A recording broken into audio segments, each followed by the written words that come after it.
30 minute का वक्त हमने उसके लिए तय कर रखा है। इस तरह से ये 2 घंटे की बहस पूरी होगी।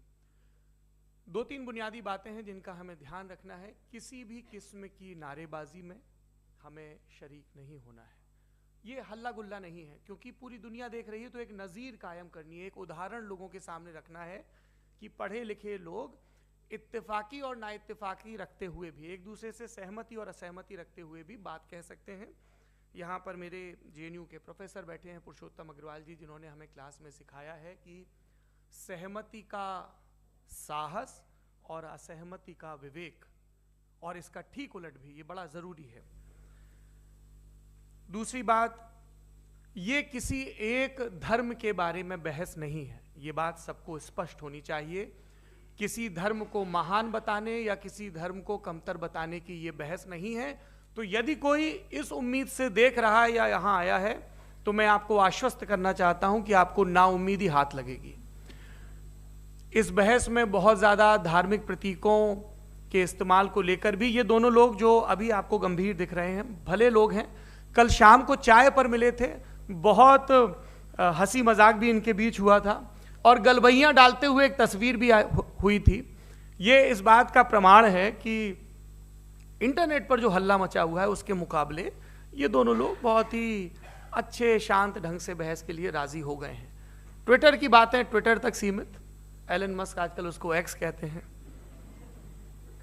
और अब इस बहस की शुरुआत मैं इन विद्वानों का, हालांकि इनको परिचय की जरूरत नहीं, पर हो सकता है, हमें पत्रकारिता में सिखाया जाता है कि नेवर अज्यूम, विज्ञान भी यही कहता है।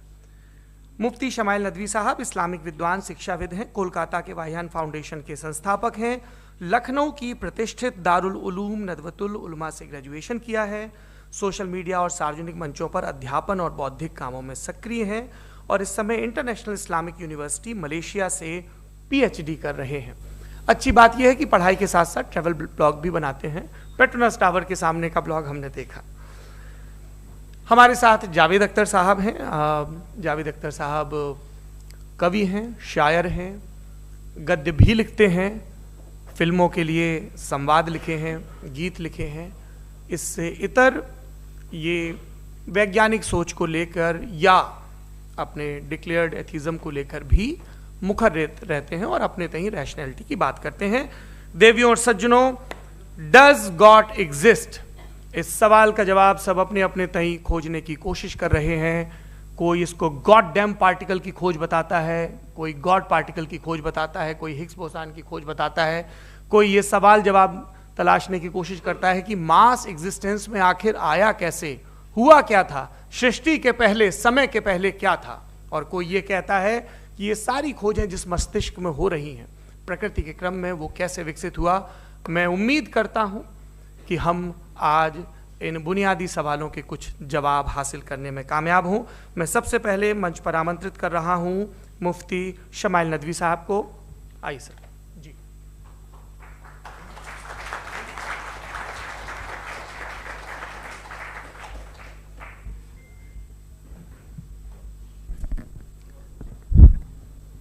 एक आखिरी गुजारिश, आप बोलना शुरू करें। आप लोग प्लीज अपने फोन फ्लाइट मोड पे या साइलेंट मोड पे रखें। एक बार चेक कर लें, कई बार बेध्यानी हो जाती है।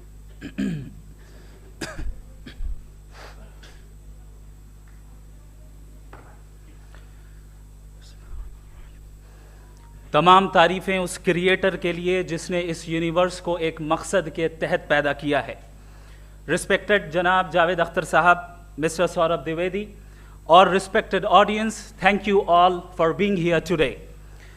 आज की डिबेट में चूंकि हम बात करने वाले हैं डज गॉड एग्जिस्ट के टॉपिक पर, तो ये एक ऐसा टॉपिक है जिसके मुताल्लिक कोई भी डिसीजन लेने के लिए अलग अलग स्टैंडर्ड्स हो सकते हैं।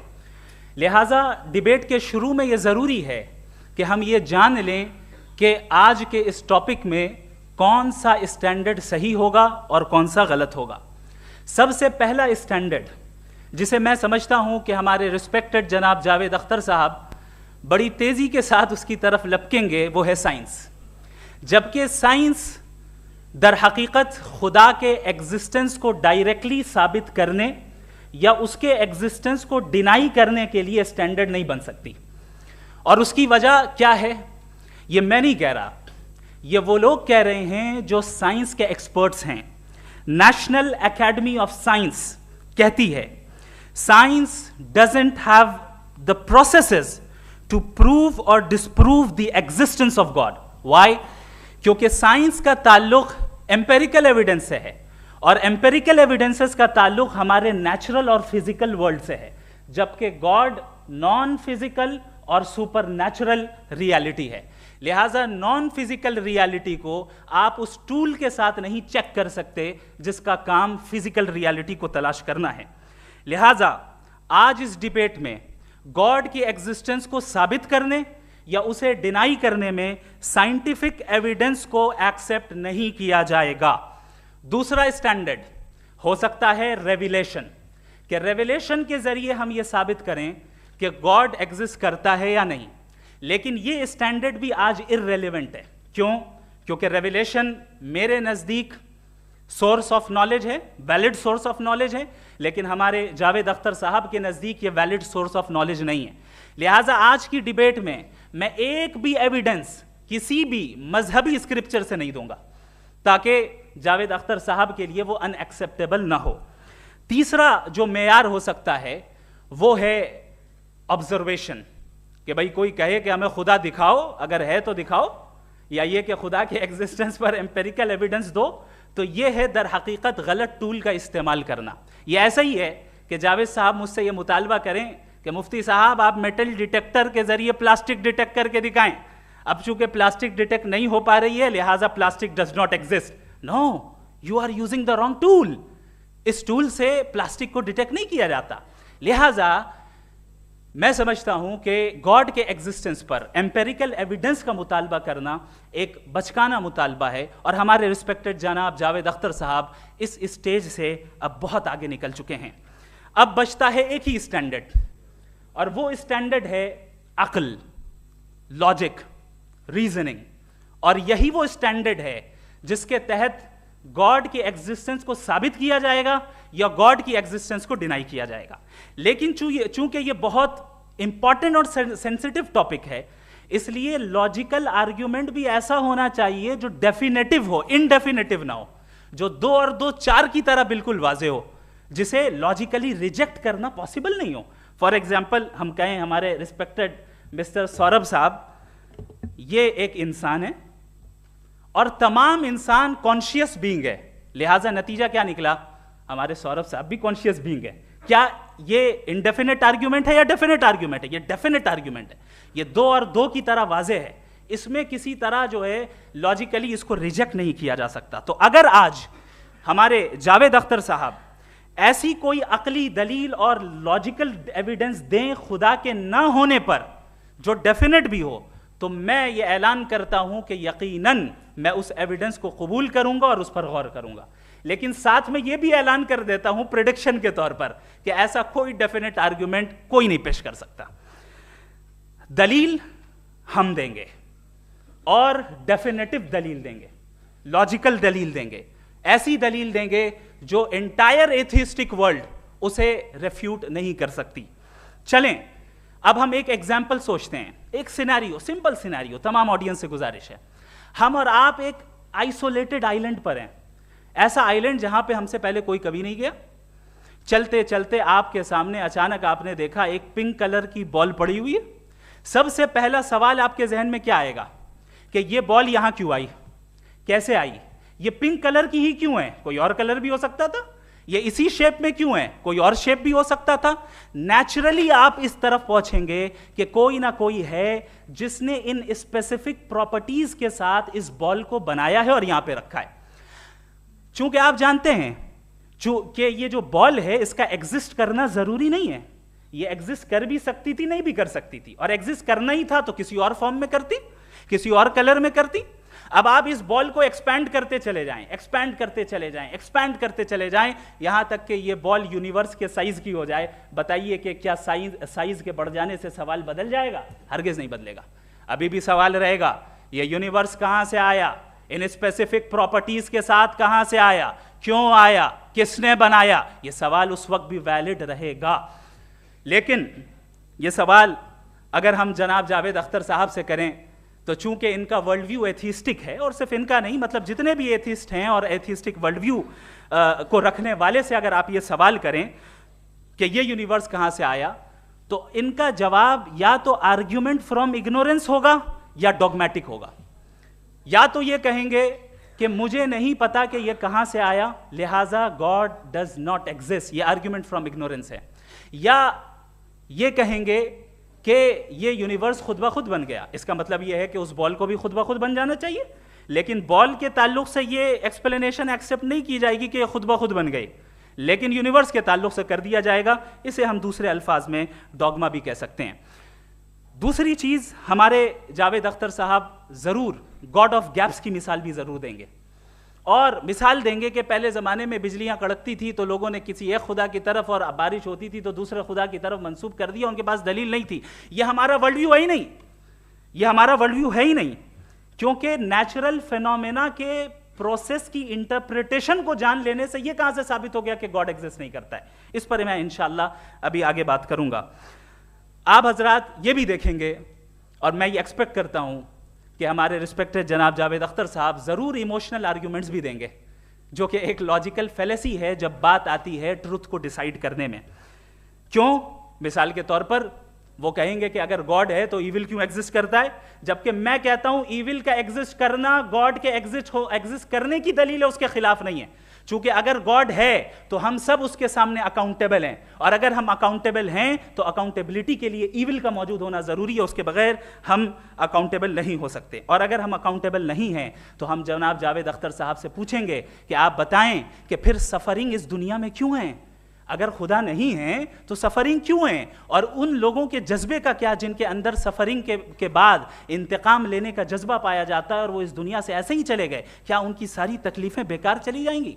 अब आ जाएं उसी एग्जाम्पल की तरफ कि बॉल, मुझसे अगर कोई पूछे इस बॉल को किसने बनाया और या इस एक्सपेंडेड बॉल को किसने बनाया, मैं कहूंगा कि चूंकि ये यूनिवर्स और इस यूनिवर्स की तमाम चीजें कॉन्टिंजेंट हैं। कॉन्टिंजेंट होने का मतलब ये होता है कि जो अपने एग्जिस्टेंस पे किसी के ऊपर डिपेंड करती हो, तो जाहिर है ये यूनिवर्स कॉन्टिंजेंट है। और अगर कोई चीज कॉन्टिंजेंट नहीं है तो मैं रिक्वेस्ट करूंगा कि मुझे दिखा दें कि कौन सी चीज यूनिवर्स में कॉन्टिंजेंट नहीं है, हम भी जरा गौर कर लें और हम भी देख लें।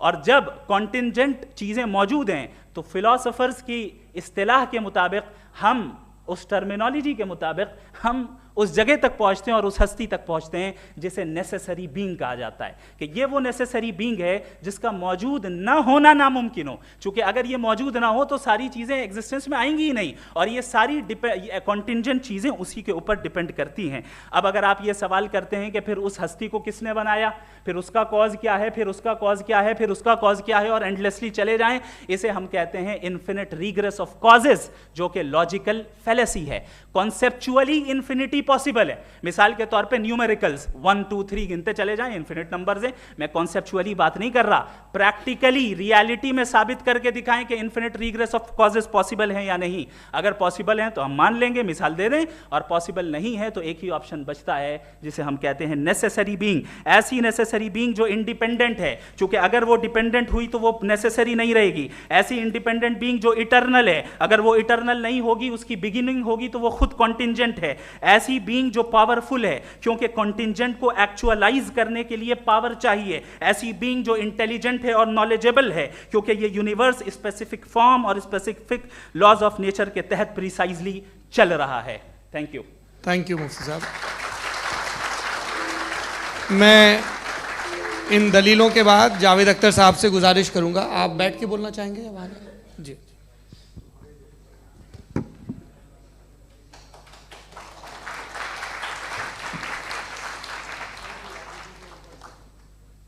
पहले तो मैं मुफ्ती साहब को एक अच्छी खबर देना चाहूँगा कि मेरी नॉलेज साइंस के बारे में बड़ी मामूली है, तो आप फिक्र ना करें उसकी, लेकिन कुछ कॉमन सेंस है मुझ में।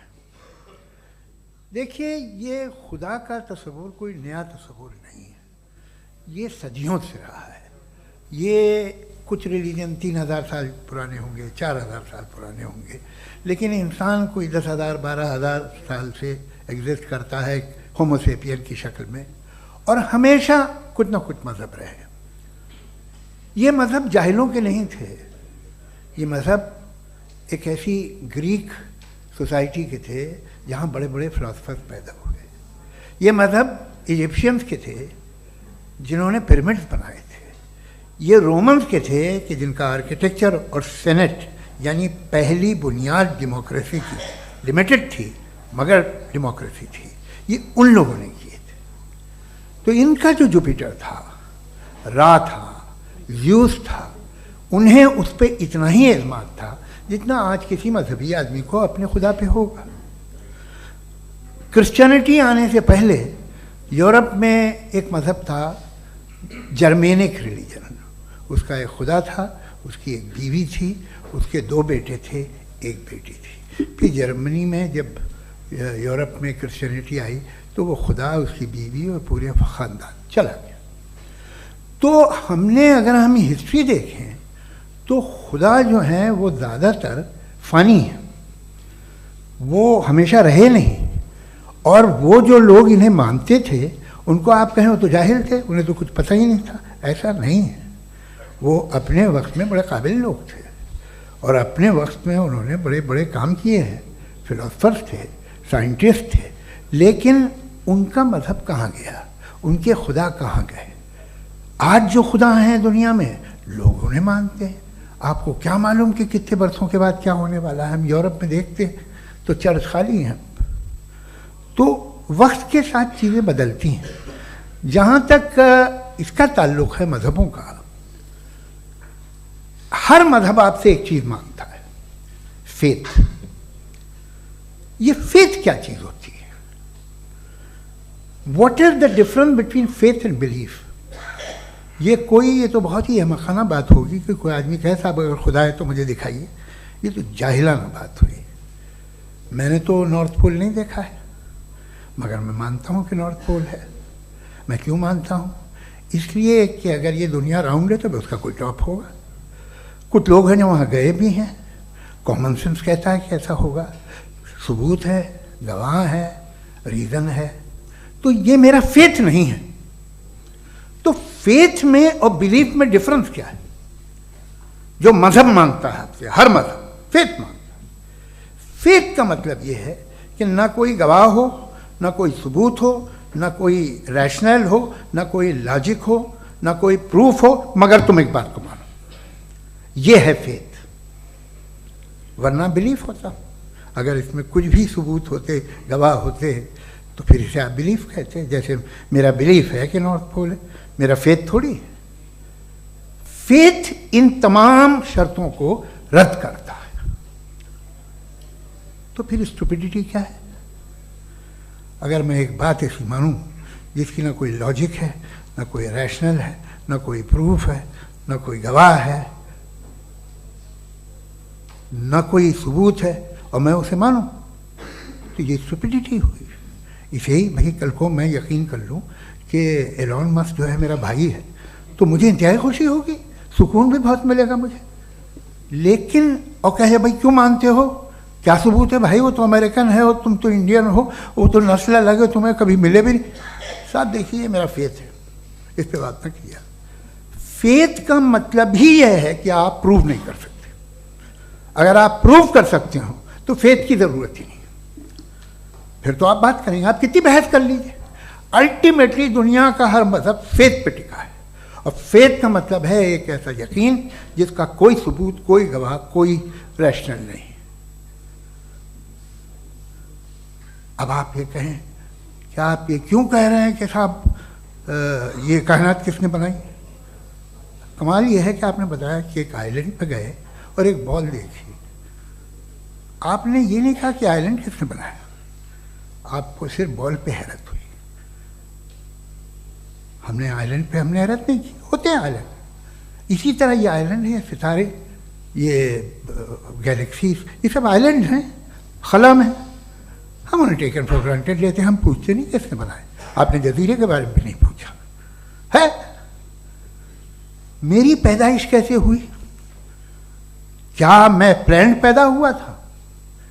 आई was plan to be born, या एक लकी स्पर्म था जो किसी एग से चिपक गया? मेरी पैदाइश रैंडम। और इंसाफ जिसे आप कहते हैं, इंसाफ का तो नेचर से कोई वास्ता ही नहीं है। जो आप कहते हैं कि एक दिन इंसाफ मिलेगा, इंसाफ is a human concept, nature में कोई इंसाफ नहीं। अगर शेर हिरन को खा जाता है तो उसे कोई सजा नहीं मिलती। अगर एक आंधी आती है और हरे भरे पेड़ों को उखाड़ के फेंक देती है तो आंधियों की जेल नहीं होती है। नेचर में इंसाफ नहीं, इसलिए मुझे नेचर को इंसाफ की जरूरत भी नहीं। नेचर तमाम एक है। अब हम कहें कि साहब ये देखिए जो मैंने खाना खाया था ये मेरी आँख तो नहीं यूँ कर दिया उसे, तो इसे सज़ा मिलनी नहीं, वो सिस्टम है, ऐसे ही चल रहा है। नेचर बगैर इंसाफ के है। इंसाफ इज अ ह्यूमन कॉन्सेप्ट। तो जो आपसे कहता है कि मैं तुम्हें इंसाफ दूंगा, वो इंसानी जहन की पैदावार है। ये नेचुरल है ही नहीं, ये आसमानी है ही नहीं। नेचर का तसव्वुर, इंसाफ का तसव्वुर। भाई आप साथ मिलते हैं, अब आप लेफ्ट हैंड ड्राइव करते हैं, ये क्या है? तमाम सच, तमाम नेकी, तमाम शराफत लेफ्ट हैंड ड्राइव है। वरना क्या होगा, या तो आप क्रॉस कर देंगे, आपका एक्सीडेंट हो जाएगा, या आप किसी को मार देंगे, या ट्रैफिक जैम हो जाएगा। झूठ, बेईमानी, रिश्वतखोरी, ये तमाम जो है driving on the wrong side है। इसके ऊपर कुछ नहीं। ये तो हमने बनाया, जैसे हमने लेफ्ट हैंड ड्राइव बनाई है। ये कॉन्सेप्ट ऑफ इंसाफ जो है ये हमारा है, इसका नेचर से कोई वास्ता नहीं। शेर खा जाता है हिरन को, उसे जेल होती है क्या? कुछ भी नहीं, है ही नहीं। तो ये जो दुनिया के रिलीजन प्रॉमिस करते हैं आपसे इंसाफ, इसी से मालूम होता है कि ये मैन मेड है। ये तसव्वुर कहीं और का है ही नहीं। जो नेचर है, कुछ लोग कहते हैं नेचर ही खुदा है, तो नेचर में तो इंसाफ नहीं कहीं। और आप वादा कर रहे हैं कि तुम्हें मरने के बाद इंसाफ मिलेगा। मुझे अगर मिलेगा तो मैं बहुत खुश हूँगा, लेकिन मैं यकीन नहीं कर पाता हूँ, इसलिए कि मैं फेथ नहीं पैदा कर सकता। The very fact that religions demand faith, इसका मतलब है कि उनके पास जस्टिफिकेशन नहीं है। अच्छा था, फिर रिलीजन अगर मॉडरेशन में है, कोई सा भी नहीं, वो आप में कुछ खूबियाँ भी पैदा करता होगा। देखिए उससे ये फ़ायदा है, वो फ़ायदा है। अल्कोहल जो है वो ज़्यादातर दवाओं में यूज़ होती है, और एक सर्वे किया गया था अमेरिका में कि लॉन्जिटिविटी किन लोगों की है। तो एक तरफ वो लोग थे जो शराब पीते ही नहीं थे, और एक तरफ वो थे जो एक बोतल शराब रोज़ पीते थे। सबसे ज़्यादा लंबी उम्र की है जो 2 पैक नाप के शराब पीते और खाना खाते हैं। मगर हम शराब को बुरा समझते हैं, मैं भी बुरा समझता हूँ। क्यों? ऐसा होता नहीं। कुछ चीज़ों में आदत होती है कि वो बढ़ती है। आज तक में एक आदमी दूध पीता है, आप 10 साल बाद भी मिलेंगे तो एक ही गिलास पीता होगा। ऐसा नहीं होता, सुबह से दूध पीता रहता है। मिल्कोहलिक मैंने नहीं देखे, अल्कोहलिक होते हैं। ये टेंडेंसी है मजहब की कि वो बढ़ता है, जैसे कैंसर बढ़ता है, जैसे शराब बढ़ती है। कुछ लोग होंगे जो उसे सही तरह से यूज़ करते। मुझे यकीन है कि हमारे मुफ्ती साहब भी उनमें से एक हैं, इनसे बहुत खुशी हुई मुझे इनसे मिलकर। लेकिन कितने लोग हैं कि आज आप देखते हैं दुनिया में जो तबाहियाँ हैं, इनमें कितना हाथ है उन लोगों का जो बिलीवर कहते था मजहब ये नहीं कहता, ना कहता होगा, मगर जब ये मजहब पीते हैं तो ऐसे बिहेव करते हैं। थोड़ा सा अगर हो तो शायद बहुत अच्छी बात, लेकिन शराब थोड़ी सी नहीं रहती, उसमें टेंडेंसी है पहले। थोड़ा सा अगर 2-3 कैंसर के सेल हो ना बॉडी में तो आदमी स्लिम रहेगा, लेकिन वो 2-3 सेल नहीं रहते, वो मल्टीप्लाई होते हैं। जावेद साहब टाइम पूरा हो गया। टाइम हो गया तो बस बात खत्म हो गई। अच्छा, मुझे कुछ और कहने को था भी नहीं। जी, मैं पहले जवाबी दौर के लिए इनवाइट कर रहा हूँ मुफ्ती साहब को। Your rebuttal round 1, you have 7 minutes.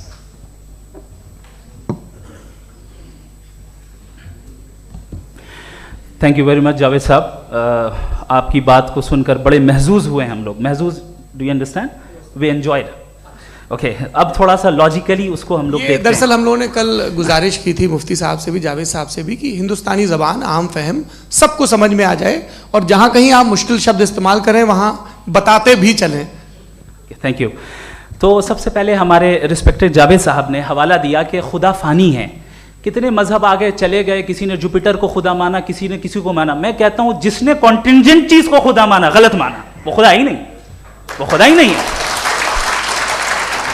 हम तो नेसेसरी बीइंग को साबित करने बैठे हैं, वो नेसेसरी कॉज जो इटरनल है, जो अबदी भी है और अजली भी है, हम किसी और को साबित करने नहीं बैठे। दूसरी चीज उन्होंने कहा कि फेथ एंड बिलीफ, ये एक ऐसी डेफिनेशन है फेथ की जो इन्होंने पहली मर्तबा पेश की है, या माफ कीजिएगा इन्होंने पहली मर्तबा पेश नहीं की है, रिचर्ड डॉकिंस ने पहली मर्तबा पेश की है। मुझे मालूम है ये सोर्स कहां से है।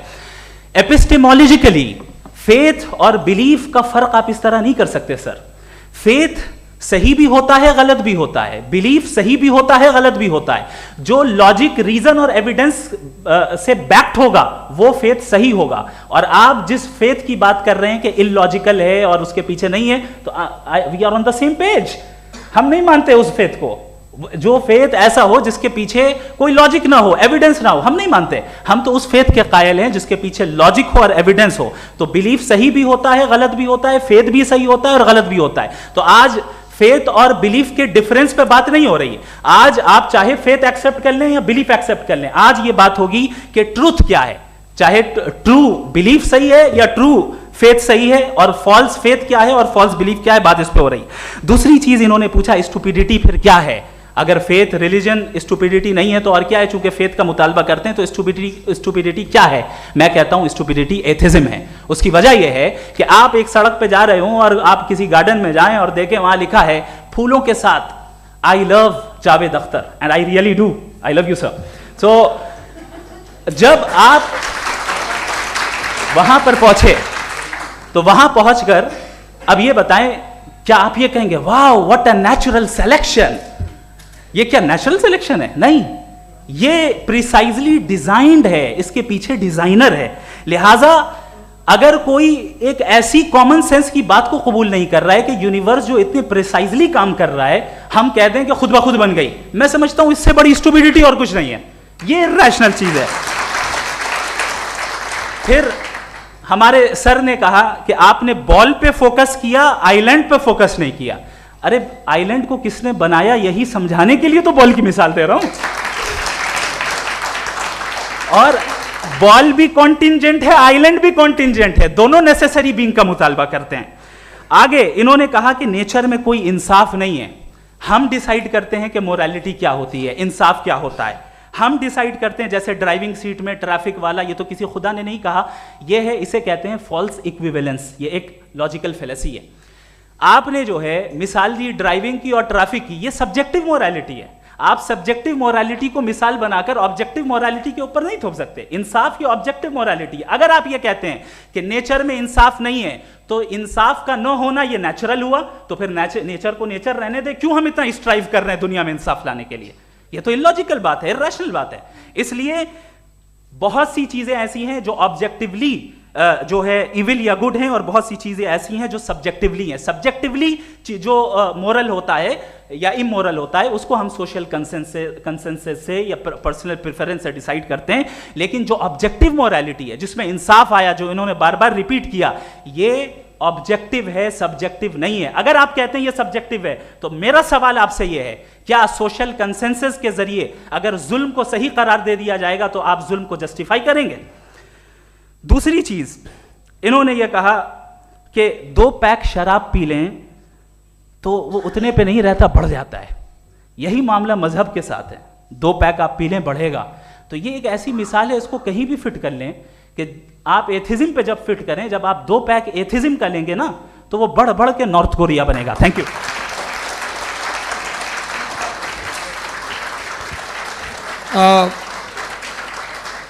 फर्स्ट राउंड की रिबटल के लिए मैं जावेद साहब को इनवाइट कर रहा हूं। आपके पास 7 मिनट का वक्त है, रीसेट कर दीजिएगा प्लीज। मुझे इस बात की खुशी है कि मुफ्ती साहब ने भी मान लिया कि नेचर में कोई इंसाफ नहीं है। तो कोई भी चीज़ जो इंसान ने नहीं बनाई है उसमें इंसाफ नहीं होता है। एक बात मैं आपसे अर्ज करूं, जरा पता लगा लीजिएगा, ये जो आप बाग में जाते हैं बेहद खूबसूरत फूल देखते हैं ना, इनमें से कोई नेचुरल नहीं है। ये सारे फूल क्रॉस करके बनाए गए हैं। जो जंगल में फूल होते हैं निहायत मामूली होते हैं, ये फूल इंसानों ने बनाए हैं।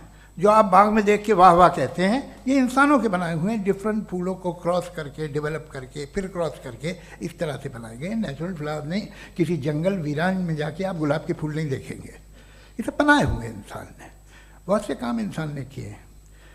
बाकी है कि आपने मेरी एक बात का जवाब नहीं दिया, जिससे मुझे शिकायत है कि फेथ क्या है और आप फेथ मांगते क्यों हैं मुझसे। आप तो लॉजिकल हैं, आपके पास तो सारे रैशनल्स हैं, आपके पास सारे सबूत हैं, तो आपको फेथ की डिमांड क्यों करते हैं कि भाई तुम सरेंडर कर दो और सवाल मत करो। कोई मजहब सारे सवाल करने की इजाजत नहीं देता है और मना करता है कि ज़्यादा सवाल ना करो, बह जाओगे तुम। आप क्यों रोकते हैं? हकीकत यह है कि इंसानी तारीख क्या है। इंसानी तारीख ये है कि दुनिया में दो तरह के लोग हुए हैं। एक वो जिन्होंने अपनी लाइल्मी की परस्तिश की है, दूसरे वो जिन्होंने अपनी इग्नोरेंस या लाइल्मी से झगड़ा किया है और मालूम किया है कि क्या है। ये जो आप कह रहे हैं, आज आप हैरान हैं कि भाई ये यूनिवर्स कैसे बनी।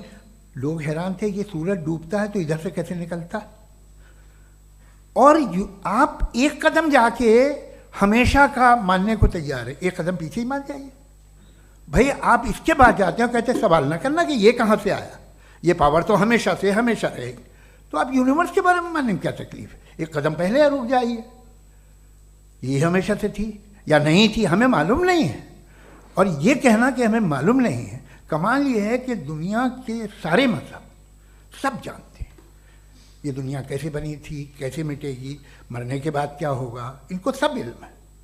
इनको किसी को डायनासोर होते थे पहले ये नहीं पता था, किसी को नहीं पता। किसी भी दुनिया की मजहबी किताब में डायनासोर का जिक्र नहीं है।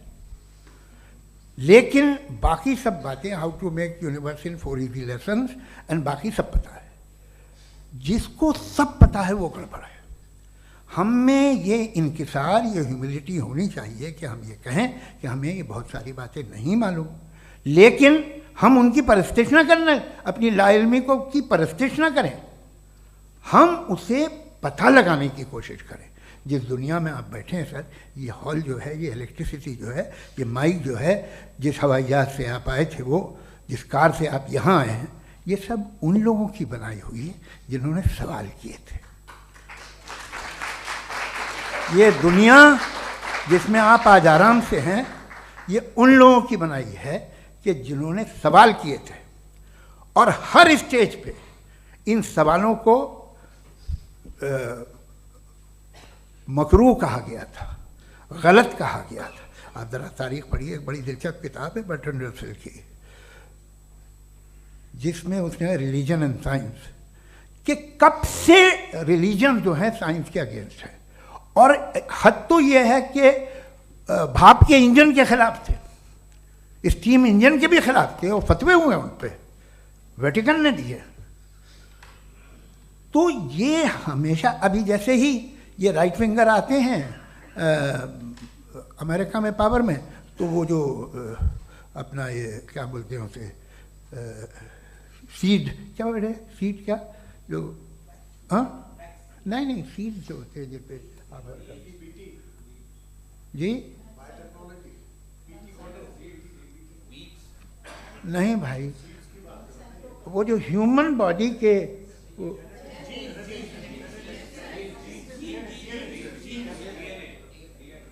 उस पर रिसर्च बंद हो जाती है, रिपब्लिकन नहीं करने देते। अरे भाई इतना डर क्या है तुम्हें? एक ज़माने में बहुत नाराज़ थे ये सारे मजहबी लोग कि ये इंसान तो इंसान बनाने की कोशिश कर रहा है। आपको क्या तकलीफ भाई, बना ले तो बना लेने दो, ये खौफ क्या है? और ये सब आज जो आप कह रहे हैं नामुमकिन है, ये कैसे हुआ? मुझे एक किस्सा याद आता है। जब मैं 6ठी क्लास में था तो मैं मैथमेटिक्स में बहुत वीक था, तो एक टीचर रख दिया गया, उसने 1 2 3 4 5 6 7 तो सिखा दिया मुझे। वो दिन मैं भूल नहीं सकता हूँ मुफ्ती साहब, जिस दिन उसने ये बताया कि 1/2 क्या होता है और 3/4 क्या होता है। मुझे ऐसा लगा कि मेरा सर बीच से फट जाएगा। यह आदमी कह रहा है कि जो दीवार के अंदर जाओ वॉक करते हुए। आज हंसता हूँ मैं इस बात पे। तो आज जो बातें आपके जहन से बिल्कुल परे हैं और आप हैरान होते हो उन्हें देख के, एक वक्त आएगा कि मामूली लगेंगे। और हुआ है, आपकी इंसानी तारीख ही है। इतनी जल्दी सारे फैसले आप मत कर लीजिए, थोड़ा ये ह्यूमिलिटी रखिए कि भाई ये हमें नहीं मालूम। ये कहने में क्या है, ये यूनिवर्स कहाँ तक फैली, ये कब से है और कब तक रहेगी, हमें नहीं मालूम। आपने फैसला कर लिया कब बनी। ये आपके हिसाब से कोई 14 बिलियन ईयर बनी जो समझा जाता है। उससे पहले हजारों करोड़ों अरबों साल तक खुदा बैठा क्या कर रहा था? खामोश बैठा था, ऐसे ही जमाइयाँ ले रहा था। फिर उसे आइडिया है, यार एक काम करते, वक्त अच्छा गुजर जाएगा, यूनिवर्स पर आपसे सोचिए। वो तो हमेशा से है ना, मगर यूनिवर्स हमेशा से नहीं है, ये तो बनाई गई है। और उससे पहले क्या था, इनका क्या काम था? कैसी बात है, ये बड़ा आसान है। जो बात हमें आज धीरे धीरे पता चली है, बरसों 2000 और 2500 साल पहले आपको किसी ने बता दिया कि क्या था, आप मान गए और तब से वही मान रहे हैं जो 2500 साल पहले कहा गया था। सब कुछ बदल गया है, सॉल्व हो रही हैं चीज़ें। अभी साइंस बिल्कुल दावा नहीं करती, या कोई फिलोसफर ये दावा नहीं करता कि हमें सब मालूम, बल्कि वो कहता है कि हमें जितना मालूम होता है उससे ये मालूम होता है कि हमें कितना कम मालूम।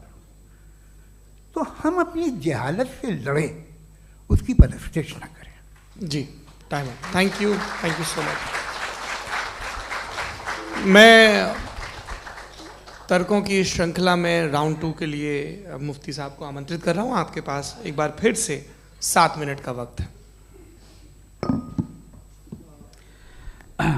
शुक्रिया। जनाब जावेद अख्तर साहब कई मर्तबा दोहरा रहे हैं कि फेथ का मतलब बताइए, फेथ का मतलब बताइए। मैंने बता दिया, फेथ सही भी होता है, गलत भी होता है। और आज हम फेथ पे बात नहीं कर रहे, हम ट्रुथ और डज गॉड एग्जिस्ट पे बात कर रहे हैं। क्या डज गॉड एग्जिस्ट, ये ट्रुथ यानी गॉड है या नहीं है, इसमें से दोनों ट्रुथ क्या है। अब आप उसे फेथ कह लें, बिलीफ कह लें, नॉट माई बिजनेस। उसके बाद आपने कहा कि भाई सवाल करने से मजहब रोकता है। मैं कहता हूं जो रोकता है वो रोकता होगा, मैं नहीं रोकता, बल्कि सवाल करें, सवाल करना चाहिए। सवाल कर करके तो हम आगे बढ़ते हैं, तरक्की करते हैं, और इसीलिए मैं आज यहां पे आया हूं। लेकिन सवाल सिर्फ खुदा से नहीं होगा, आपसे भी होगा। सवाल एथिज्म से भी होगा, सवाल सिर्फ मजहब से नहीं होगा, सबसे होगा। और आज मैं सवाल करूंगा और उम्मीद है कि आप जवाब देंगे। अभी तक आपने वैसे कॉन्टिंजेंसी आर्गुमेंट का कोई जवाब नहीं दिया है। चलें, आपने कहा यूनिवर्स के बारे में इटर्नल क्यों नहीं बोल देते। ये चूंकि लॉजिकली पॉसिबल ही नहीं है कि यूनिवर्स इटर्नल हो। यूनिवर्स एक कॉन्टिंजेंट चीज है जो टाइम एंड स्पेस के पाबंद है, टाइम एंड स्पेस से बाउंड है। जो टाइम एंड स्पेस से बाउंड होगा वो कॉन्टिंजेंट होगा, जो कॉन्टिंजेंट होगा वो उसकी बिगिनिंग हुई होगी, जिसकी बिगिनिंग हुई होगी वो इटर्नल नहीं हो सकता। ये तो कॉमन सी बात है। आपने कहा कि किसी मजहबी किताब में डायनासोर का जिक्र नहीं है। अफसोस कि आज तक किसी मैथमेटिक्स के किताब में मुझे डायनासोर का जिक्र नहीं मिला। तो इसका मतलब मैथमेटिक्स की किताब बेकार है? नहीं, उसका वो टॉपिक नहीं है। रेवलेशन का और मजहबी किताबों का टॉपिक ये नहीं है कि आपको आके बताए साइकिल कैसे बनाते हैं, या आकर ये बताएं कि जो है डायनासोर कब था। वो तो मोरालिटी सिखाने आया है, गॉड के बारे में बताने आया, नॉन फिजिकल रियलिटी की हकीकत को सिखाने के लिए आया। रिलीजियन साइंस को रोकता है? नहीं रोकता। अगर रोकता है तो गलत करता है। रिलीजियन साइंटिज्म को रोकता है, जिसमें हमारे जावेद साहब मुब्तला हैं। साइंस और साइंटिज्म में फर्क है। साइंटिज्म यह है कि आप समझें कि साइंस और साइंटिफिक मेथोडोलॉजी ये नॉलेज को हासिल करने का वाहिद सोर्स ऑफ नॉलेज है। यह है साइंटिज्म। हम इसे रिजेक्ट करते हैं। हम साइंस को तो तरक्की करते हैं, भाई आप हमारी पूरी तारीख कर लें, पढ़ लें तो आपको पता चल जाएगा। बहरहाल ये अलग टॉपिक है। उसके बाद इन्होंने एक लफ्ज़ कहा, वेटिकन ने फतवा दिया। वेटिकन का फतवे से कोई ताल्लुक नहीं है, दोनों कॉन्ट्राडिक्टरी अल्फाज हैं। उसके बाद उन्होंने कहा कि भाई हमें नहीं मालूम। अगर नहीं मालूम तो क्लियरली कह देना कि नहीं मालूम है, इसमें क्या हरज है। तो वही तो मैं कह रहा हूं ना कि आप कह दें कि नहीं मालूम, लेकिन क्लेम क्यों कर रहे हैं कि गॉड एग्जिस्ट नहीं कर रहा है। आप कह दें नहीं मालूम है, हो सकता है हो सकता ना हो, लेकिन आप क्लेम कर रहे हैं। The moment you say God does not exist, this is a claim. And now the burden of proof is upon you too, जैसे हमारे ऊपर है। और क्यों है मैं बताता हूं, क्यों है ये भी मैं बताता हूं। फिलोसॉफिकली जो क्लेम होता है ना, सिर्फ ये नहीं होता कि इंसान कहे पॉजिटिव क्लेम करे और नेगेटिव क्लेम करे तो बर्डन ऑफ प्रूफ नहीं है। आप मिसाल के तौर पे मैं कहूं कि फुला उस कमरे में कोई नहीं है, मैंने एक नॉलेज का क्लेम किया है। उस कमरे में कोई नहीं है, मैंने एक नॉलेज का क्लेम किया। या तो मैं कहूं मुझे नहीं पता, हो भी सकता है नहीं भी हो सकता है, this is not a claim. लेकिन जब मैं कह रहा हूं कि वहां कोई नहीं है या मैं कह रहा हूं वहां कोई है, दोनों क्लेम है और दोनों के ऊपर बर्डन ऑफ प्रूफ है। हमारे ऊपर भी बर्डन ऑफ प्रूफ है, मैंने कंटिजेंसी आर्ग्यूमेंट दिया, इसे तोड़कर दिखाइए। आखिरी चीज, इन्होंने कहा कि खुदा दुनिया बनाने से पहले 150 साल पहले या करोड़ों साल पहले क्या कर रहा था। अरे हजरत, चलें बहरहाल मैं जवाब दे देता हूं, आप हमारे रिस्पेक्टेड पर्सनालिटी हैं, अगर आप नहीं होते तो मैं इसे एंटरटेन ही नहीं करता। टाइम, ये 100 साल पहले या 100 साल बाद, पहले बाद में अभी, ये वो अल्फाज हैं जिनका ताल्लुक टाइम से है। टाइम शुरू ही हुआ है यूनिवर्स की बिगिनिंग के बाद, तो उसके पहले खुदा क्या कर रहा था, सवाल इलॉजिकल है, ये फेलेसी है। यानी आप ये कह रहे हैं कि यूनिवर्स के बनने से पहले खुदा क्या कर रहा था, टाइम के बनने से पहले, पहले का ताल्लुक टाइम से, टाइम उस वक्त था ही नहीं, तो ये सवाल ही इनवैलिड है खुदा के ताल्लुक से। दूसरी चीज, आर्ग्यूमेंट ऑफ कंटिजेंसी जो मैंने आपके सामने पेश की है, आपने बार बार ये प्रूफ किया और ये कह रहे हैं कि गॉड ऑफ गैप्स। देखिए पहले नहीं मालूम था, साइंस ने कर दिया। सिंपल्स की मिसाल से मैं समझा देता हूं। जिस गैप्स की आप बात कर रहे हैं ना, साइंस उन गैप्स को जिन चीज के जरिए भी प्रूव करेगा वो कॉन्टिंजेंट ही होगा, अब चाहे वो फोर्स हो, मैटर हो या एनर्जी हो। लिहाजा सवाल हमारा उस वक्त भी वैलिड होगा जब तक कि आप नेसेसरी बीइंग पे ना आ जाएं, और इन्फिनिट रिग्रेस पॉसिबल नहीं है of causes in practical world, तो जाहिर है कहीं रुकना पड़ेगा, जहां रुकेंगे वही खुदा है। दूसरी चीज, आपने ये कहा, क्या कह रहा था मैं, किस पॉइंट को? What? Oh no, after that. Just now. हाँ, जहां रुकेंगे वही खुदा है। बहरहाल, तो टाइम का जिक्र हो गया, गॉड ऑफ गैप, सॉरी या इसकी एक मिसाल आप ले लें। एक कार है, एक साहब ने देखा कि भाई कार जो है उसके व्हील्स कितने अच्छे लगे हुए हैं सही जगह पे, स्टीयरिंग जो है कितने अच्छे जगह पे लगी हुई है, और सीट्स कितने वेल डिजाइंड है, कितनी प्रिसाइजली ये कार काम कर रही है, तो जरूर कोई ना कोई इसे क्रिएट किया है, किसी ने क्रिएट किया है। अब जावेद साहब आए और कहे अरे जनाब बोनेट खोलिए, इसमें इंजन है, इंजन इस कार को चला रहा है, hence prove no one has created the car. This is illogical, this is irrational. आपने इंजन के जरिए उस गैप को तो साबित किया, लेकिन क्या उससे कार की जो क्रिएशन है और उसका जो क्रिएटर है ये इम्पॉसिबल हो जाए, ऐसा पॉसिबल है? उसका सवाल खत्म हो जाए, ऐसा पॉसिबल है? नहीं। आपने गैप्स को फिल करके, कॉन्टिंजेंट चीजों से गैप्स को फिल करके हमारे ऑब्जर्वेशन को और ब्रॉड कर दिया। अब हमें और पता चल गया कि ये जो कार है इसका सिस्टम कितना ज्यादा कॉम्प्लेक्स है। पहले कम समझते थे, अब कॉम्प्लेक्सिटी और ज्यादा वाजे हो गई। अब हमें समझ में आ रहा है कि हमारी सर्टेनिटी और बढ़ गई कि जरूर इस कार को किसी ना किसी ने बनाया। यही मामला यूनिवर्स का है। साइंस हमेशा फिजिकल वर्ल्ड की चीजों को ही फिल करती जाएगी और फिजिकल चीजों से ही करती जाएगी, चूंकि एम्पेरिकल एविडेंस का ताल्लुक फिजिकल वर्ल्ड से है। आप साइंस के जरिए मेटाफिजिकल रियलिटी को कभी साबित नहीं कर सकते। ये रॉन्ग टूल का इस्तेमाल करना है। ये वही काम है कि आप मेटल डिटेक्टर से प्लास्टिक डिटेक्टर करने चलें, जो कि जाहिर है सही नहीं है। Thank you.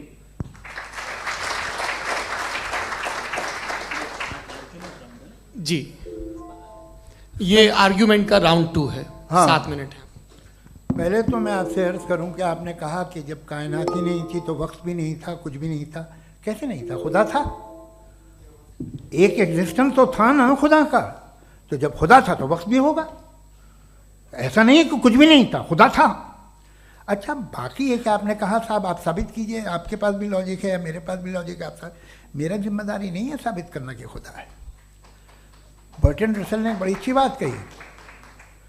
बर्टन रसल ने बड़ी अच्छी बात कही। मैं आपसे अगर ये दावा करूं कि एक चाय की केतली मरीख के चारों तरफ घूम रही है, मार्स के चारों तरफ, तो यह आपका काम नहीं है कि आप साबित करें कि कोई चाय की केतली नहीं है। ये मेरा काम है, मैंने दावा किया है। ये दावा तो मजहबी लोग करते हैं कि खुदा है, मैं क्यों साबित करूं कि नहीं है? जब तक आप मुझे कन्विंस नहीं कर देंगे मैं नहीं मानूंगा। आपकी जिम्मेदारी है, मेरी जिम्मेदारी नहीं है।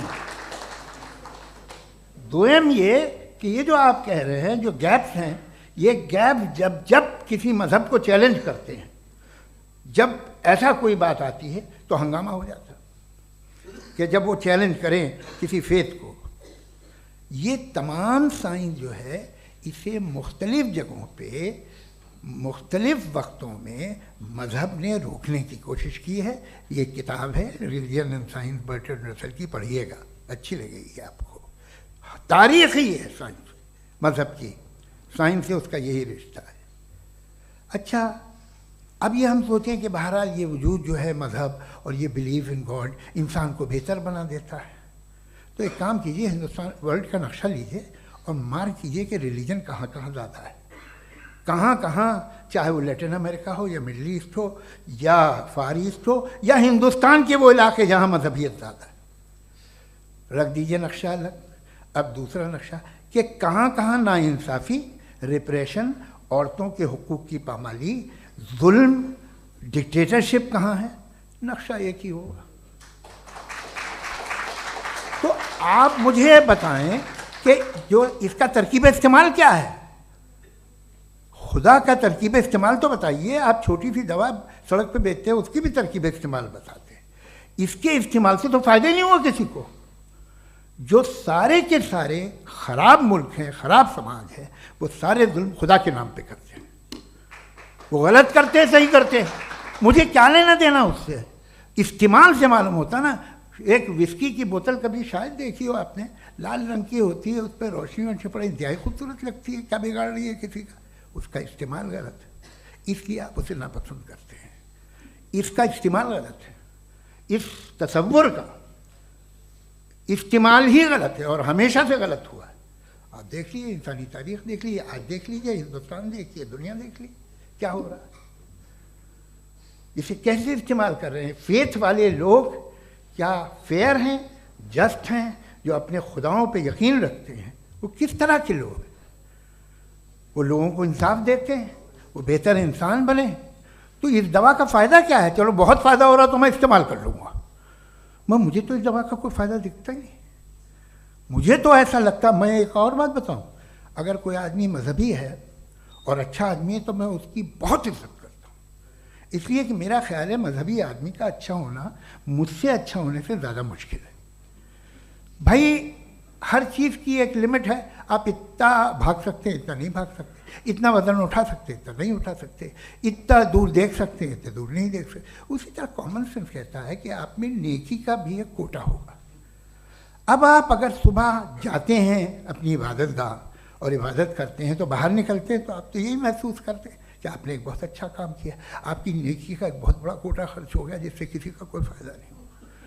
मैं तो नहीं जाता हूँ तो मुझे तो किसी को खाना खिलाना पड़ेगा, किसी बेवा की मदद करनी पड़ेगी, मैं अपना कोटा कैसे कंज्यूम करूँ? आप अपना कोटा, सारे मजहबी लोग इंतहाई यूजलेस कामों में यूज़ करते हैं। उसके बाद भी अगर आप में बच्ची है थोड़ी सी शराफत तो भाई वाह क्या बात है।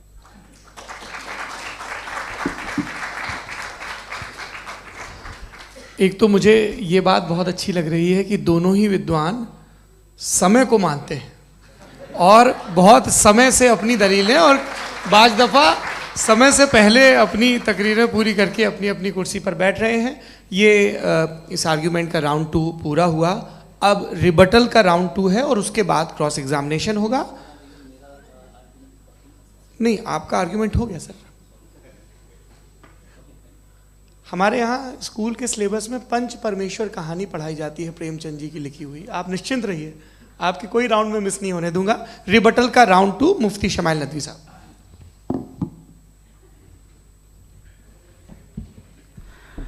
असल में जो हकीकी प्रॉब्लम है, असल प्रॉब्लम है वो ये है कि जावेद साहब के पास कॉन्सेप्ट ऑफ गॉड क्लियर नहीं है।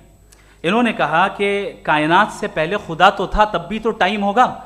ये टाइम कायनात का हिस्सा है। हम खुदा, उस खुदा को मानते हैं, नेसेसरी बीइंग का टाइमलेस होना ज़रूरी है, चूंकि वो टाइम का क्रिएटर है। जब उसने टाइम को क्रिएट किया तो वो खुद टाइम पे कैसे होगा? उसने जब स्पेस को क्रिएट किया तो खुद स्पेस में कैसे होगा? अगर वो टाइम एंड स्पेस को पहले से ही उसका पाबंद है तो फिर किस चीज को उसने क्रिएट किया? लिहाजा ये सवाल गलत है कि खुदा था तो टाइम होगा, बिल्कुल नहीं। टाइम के पाबंद हम है, खुदा नहीं है। हम फिजिकल वर्ल्ड से ताल्लुक रखते हैं, वो मेटाफिजिकल रियलिटी है। दूसरी चीज इन्होंने मिसाल दी कि चाय की केतली हवा में घूम रही होगी, और पता नहीं शायद वो बर्टन रसल का उन्होंने हवाला दिया। बहरहाल यही प्रॉब्लम है। प्रॉब्लम यही है कि हम चीज़ों के दरमियान डिफ्रेंशिएट नहीं कर पाते हैं। ये जो आपने मिसाल दी ये इमेजिनेशन है, और मैं जो साबित कर रहा हूं वो लॉजिकल नेसेसिटी है। आप इमेजिन करना है तो कुछ भी करें, जुपिटर में पिंक एलिफेंट होगा, यूनिकॉर्न होगा, करें, उससे कायनात पे क्या फर्क पड़ता है? उससे आप लॉजिकल नेसेसिटी साबित नहीं कर सकते। मैं तो उस प्राइम कॉज की बात कर रहा हूं, उस नेसेसरी बीइंग की बात कर रहा हूं जिसके बगैर इस कायनात का एग्जिस्टेंस मुमकिन नहीं है। दूसरी चीज, मजहब को साइंस चैलेंज करती है वगैरह वगैरह, ये हमारा टॉपिक ही नहीं है। मैं इस पर बात करूंगा तो फिर मेरा वक्त चला जाएगा। मजहब के ऊपर चूंकि हमारी डिस्कशन नहीं है, साइंस को मजहब और बिलखुसूस मैं और हमारा वर्ल्ड व्यू कम अज कम साइंस को पीछे नहीं करता है, साइंटिज्म की मजम्मत करता है। इसकी वजाहत मैंने पहले कर दी। दूसरी चीज इन्होंने कहा वर्ल्ड का नक्शा लीजिए, वर्ल्ड मैप लीजिए, दो अलग अलग जगह की। हजरत मैंने ये होमवर्क किया था, और मैंने मिडिल ईस्ट का एक नक्शा लिया और यूरोप का एक नक्शा लिया, ये मजहबी इलाका और ये लिबरल और एथीस्ट इलाका। मुझे पता चला कि सबसे ज्यादा रेप केसेस जो हैं वहां पर है।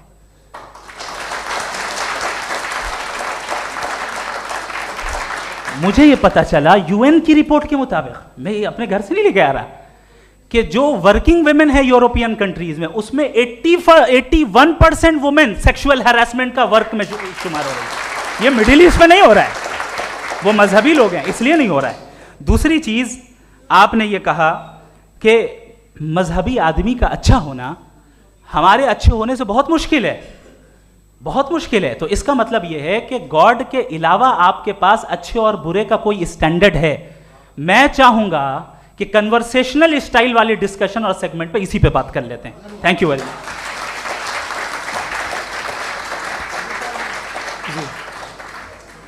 ये रिबटल का राउंड 2 है, आपके पास 5 मिनट का वक्त है, और इसके बाद क्रॉस एग्जामिनेशन शुरू करेंगे। आप चाहें तो जो इन्होंने सवाल पूछे उनके जवाब आप रिबटल में भी दे सकते हैं। जी जी, देखिए पहले तो ये बात कि ये मिसाल गलत नहीं है, गलत है। इन्होंने पहले ही हमको डिसार्म कर दिया, कह लिया अकल से मामला सॉल्व नहीं हो सकता, लॉजिक से आप पहुंच नहीं सकते। ये एक मेटाफिजिकल चीज़ है। मेटाफिजिकल अजीब सा लफ्ज़ है, ठीक से किसी को माने नहीं मालूम इसके, तो ऐसा लगता है कुछ बड़ी चीज़ है। अरे भाई क्या होता है मेटाफिजिकल, बताओ, खड़ी हो। ये एक लफ्ज़ है जो कहीं भी इस्तेमाल हो जाता है। जब आप एक बात कर रहे हैं और आप मुझसे बहस कर रहे हैं तो मुझे मेटाफिजिकल मत बताइए, आप लॉजिकली मुझे प्रूव किए। और अगर लॉजिकली आप नहीं बात करते साहब ये मेटाफिजिकल है, तो फिर हम आप बात क्या कर रहे हैं? मेरा आपका किस ज़बान में कॉन्वर्सेशन होगा? और ये कहना कि वक्त पहले नहीं था, तो फिर क्यों कहते हैं ये हमेशा से और हमेशा रहेगा? हमेशा वक्त है, तो आप कैसे कहते हैं वो हमेशा से है और हमेशा रहेगा? हमेशा का मतलब है कोई वक्त, अगर वक्त ही नहीं है तो हमेशा कैसे? बाहर वो रहेगा। अब मैं ये देखता हूँ, आपने कहा ना कि वहाँ रेप ज़्यादा होते हैं, तो हम एक बात देखते हैं कि ये दुनिया जिस पे वो कादर मुतलक है, जिसकी मर्ज़ी के बगैर पत्ता भी नहीं हिलता, ओमनीपोटेंट है, ये दुनिया चल कैसे रही है? और इस दुनिया का हाल क्या है? 45,000 बच्चे जो 10 साल की उम्र से कम थे वो गाजा में मरे। भूख से काला हांडी में बच्चे मरते हैं और डिप्थेरिया से मरते हैं। डिप्थेरिया अजीब मर्ज है, गले में जाली बनना शुरू होती है, बच्चा नीला हो जाता है, गरीब का बच्चा, इसलिए कि उपास इलाज में। ये कादर मुतलक है, जो चाहे कर दे। इससे आप दुआएं मांगते हैं हमारी ये काम कर दे वो कर दे, तो इसका मतलब डे टू डे लाइफ में वो इंटरफेयर करता है और ये देख रहा है वो। अगर वो वाकई भी है फॉर डिस्कशन सेक, तो मैं जब दुनिया देखता हूँ तो मेरे दिल में उसके लिए कोई इज्जत नहीं पैदा होती। ये क्या कर रहे हो तुम पूरे ऑल पावरफुल हो, ओमनीपोटेंट हो, ओमनी प्रेजेंट हो। तुम तो वहाँ गाजा में रहे होगे ना, तुम हर जगह हो। तुम देख रहे थे कि बच्चे की कैसे धज्जियाँ उड़ रही, तुम देख रहे थे और तुम चाहते हो मैं तुम्हारी परस्तिश करूँगा, तुम हो भी। अरे यार, इसके अच्छे तो हमारे चीफ प्राइम मिनिस्टर हैं, कुछ तो ख्याल करते हैं। कमाल है, आप किसकी इबादत कर रहे हैं? अगर वो है भी, ये दुनिया नाइंसाफी से, जुल्म से, जबर से, तशद्दुद से भरी हुई है। और आप ये मत कहिएगा कि वो देख रहा है और वो बताएगा एक दिन। अगर वो देख रहा है और इंटरफेयर नहीं करता तो आप दुआ क्यों मांगते? आप कहते हैं मेरा ये काम करा दे, इसके मतलब है वो दखल दे सकता है, वो आपको नौकरी दिलवा सकता है, भले दूसरे आदमी को न मिले, मगर आपका काम कर देगा चूंकि आपने दुआ मांगी है। तो जब वो आपको नौकरी दिला सकता है, लड़की की शादी कर सकता है, बेटे को ग्रीन कार्ड दिलवा सकता है, तो कम से कम ये जो मर रहे हैं बच्चे, इनको रोक दे, कुछ तो करे। मुझे तो दुनिया में, इस दुनिया का कोई मालिक है, इसका ओमनीपोटेंट कोई रूलर है, और ये दुनिया ऐसी चल रही है। मैं तो चाहूँगा कि भाई ना हो, अगर हो तो बड़ी शर्मिंदगी की बात है। शुक्रिया।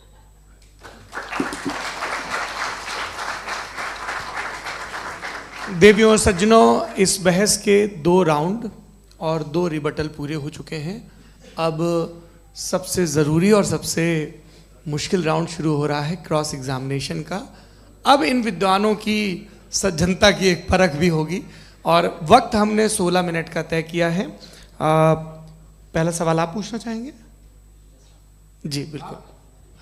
पहले बोले भी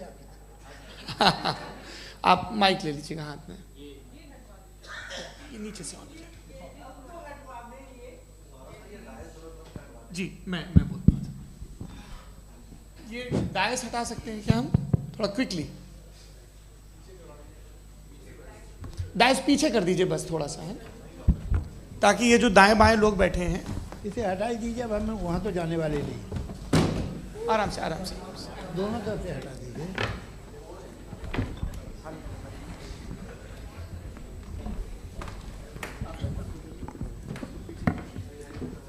इस बीच आप लोग भी अपने अपने सवाल तैयार कर लें। ये ध्यान रखेंगे कि मैं यहाँ से सवाल लूँगा, आप लोगों को अपना हाथ ऊपर करना है, अपना नाम बताना है और अधिकतम 3 वाक्यों में अपना सवाल पूरा करना है। कई लोग सवाल की जगह भाषण देने लगते हैं, उससे आज बचना है। जी मुफ्ती साहब, पहला सवाल आपका, 16 मिनट हैं, हम दोनों लोगों के सवाल लेंगे। जी जी बहुत शुक्रिया। आपकी जो अभी बात हुई बहुत अहम थी, मैं इसको चाहूँगा कि आगे डिस्कस करूँ, लेकिन चूँकि अभी ये वो सेगमेंट है क्रॉस एग्जामिनेशन, तो सबसे पहला सवाल आपसे ये है कि जो मैं इतनी देर से कॉन्टिंजेंसी आर्ग्यूमेंट आपको बता रहा था, ये अकल से ही बता रहा था हजरत, आप ये बताएं कि आप इन्फिनिट रिग्रेस ऑफ कॉजेस को पॉसिबल मानते हैं या नेसेसरी बीइंग के एग्जिस्टेंस को सही समझते हैं? चूंकि 2 ही ऑप्शन हो सकता है, आप ये बताएं।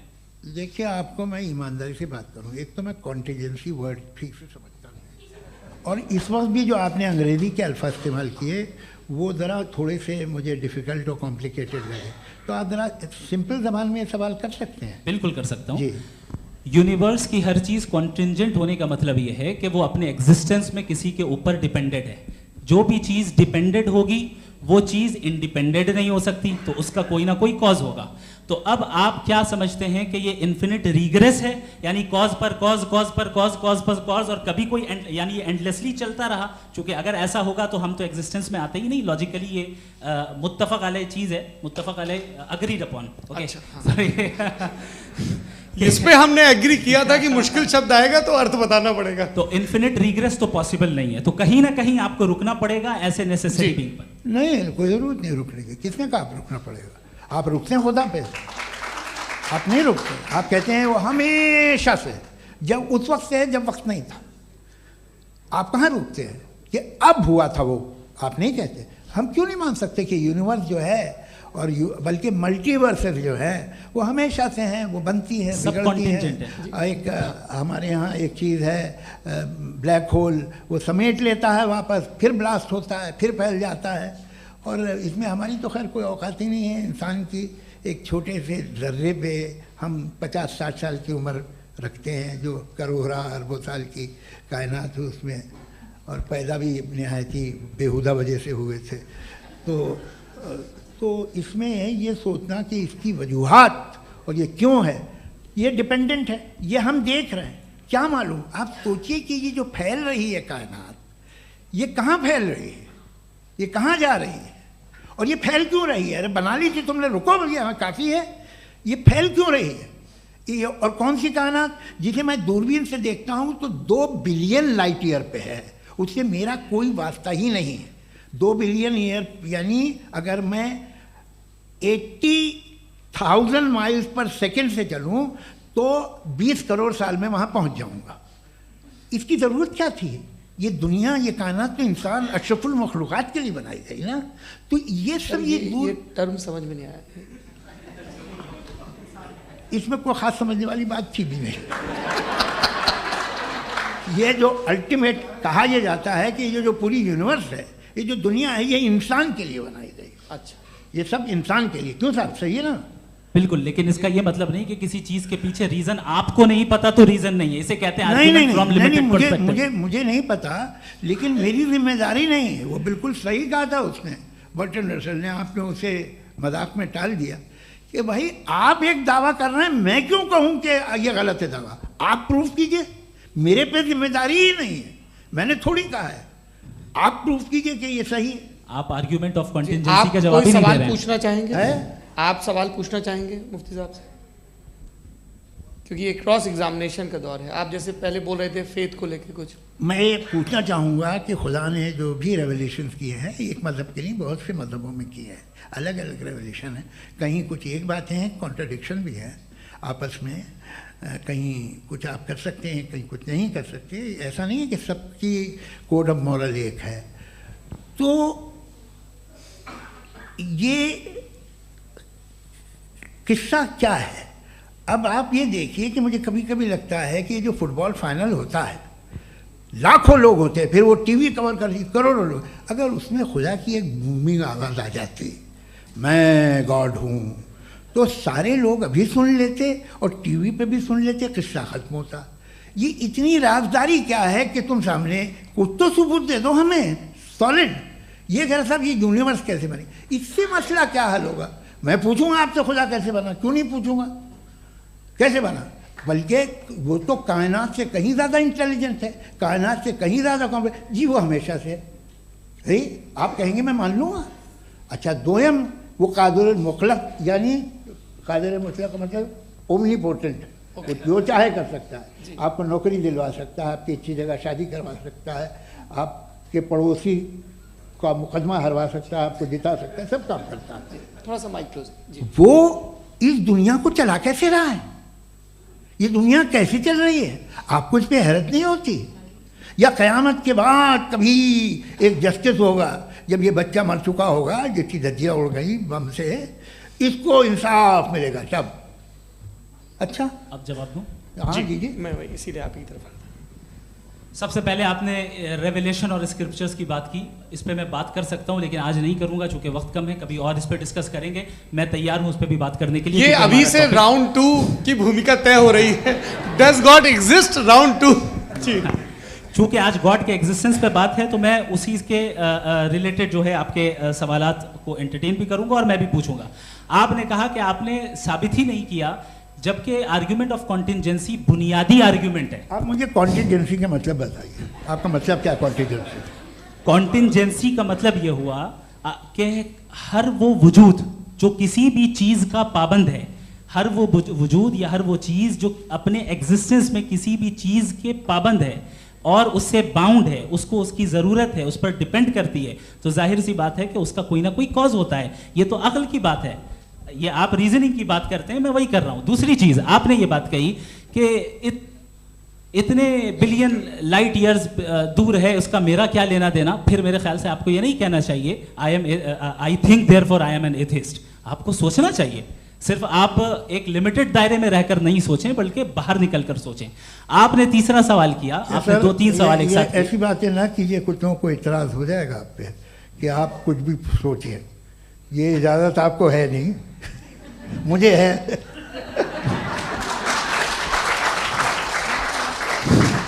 जी, आपने प्रॉब्लम ऑफ इविल के ताल्लुक से सवाल किया और बार बार आप एक लफ्ज रिपीट कर रहे हैं कि ओमनीपोटेंट गॉड है। ऑल पावरफुल गॉड है। यही तो दरअसल समझना है कि गॉड का कॉन्सेप्ट क्या है। प्रॉब्लम ऑफ इविल जो है, प्रॉब्लम ऑफ इविल दर हकीकत दो असम्पशंस पर कायम है। अगर आप इन दो असम्पशंस को समझ जाएं तो ये प्रॉब्लम नहीं रहेगी, आर्ग्यूमेंट आपको समझ में आ जाएगी कि ये कोलैप्स कर जाता है।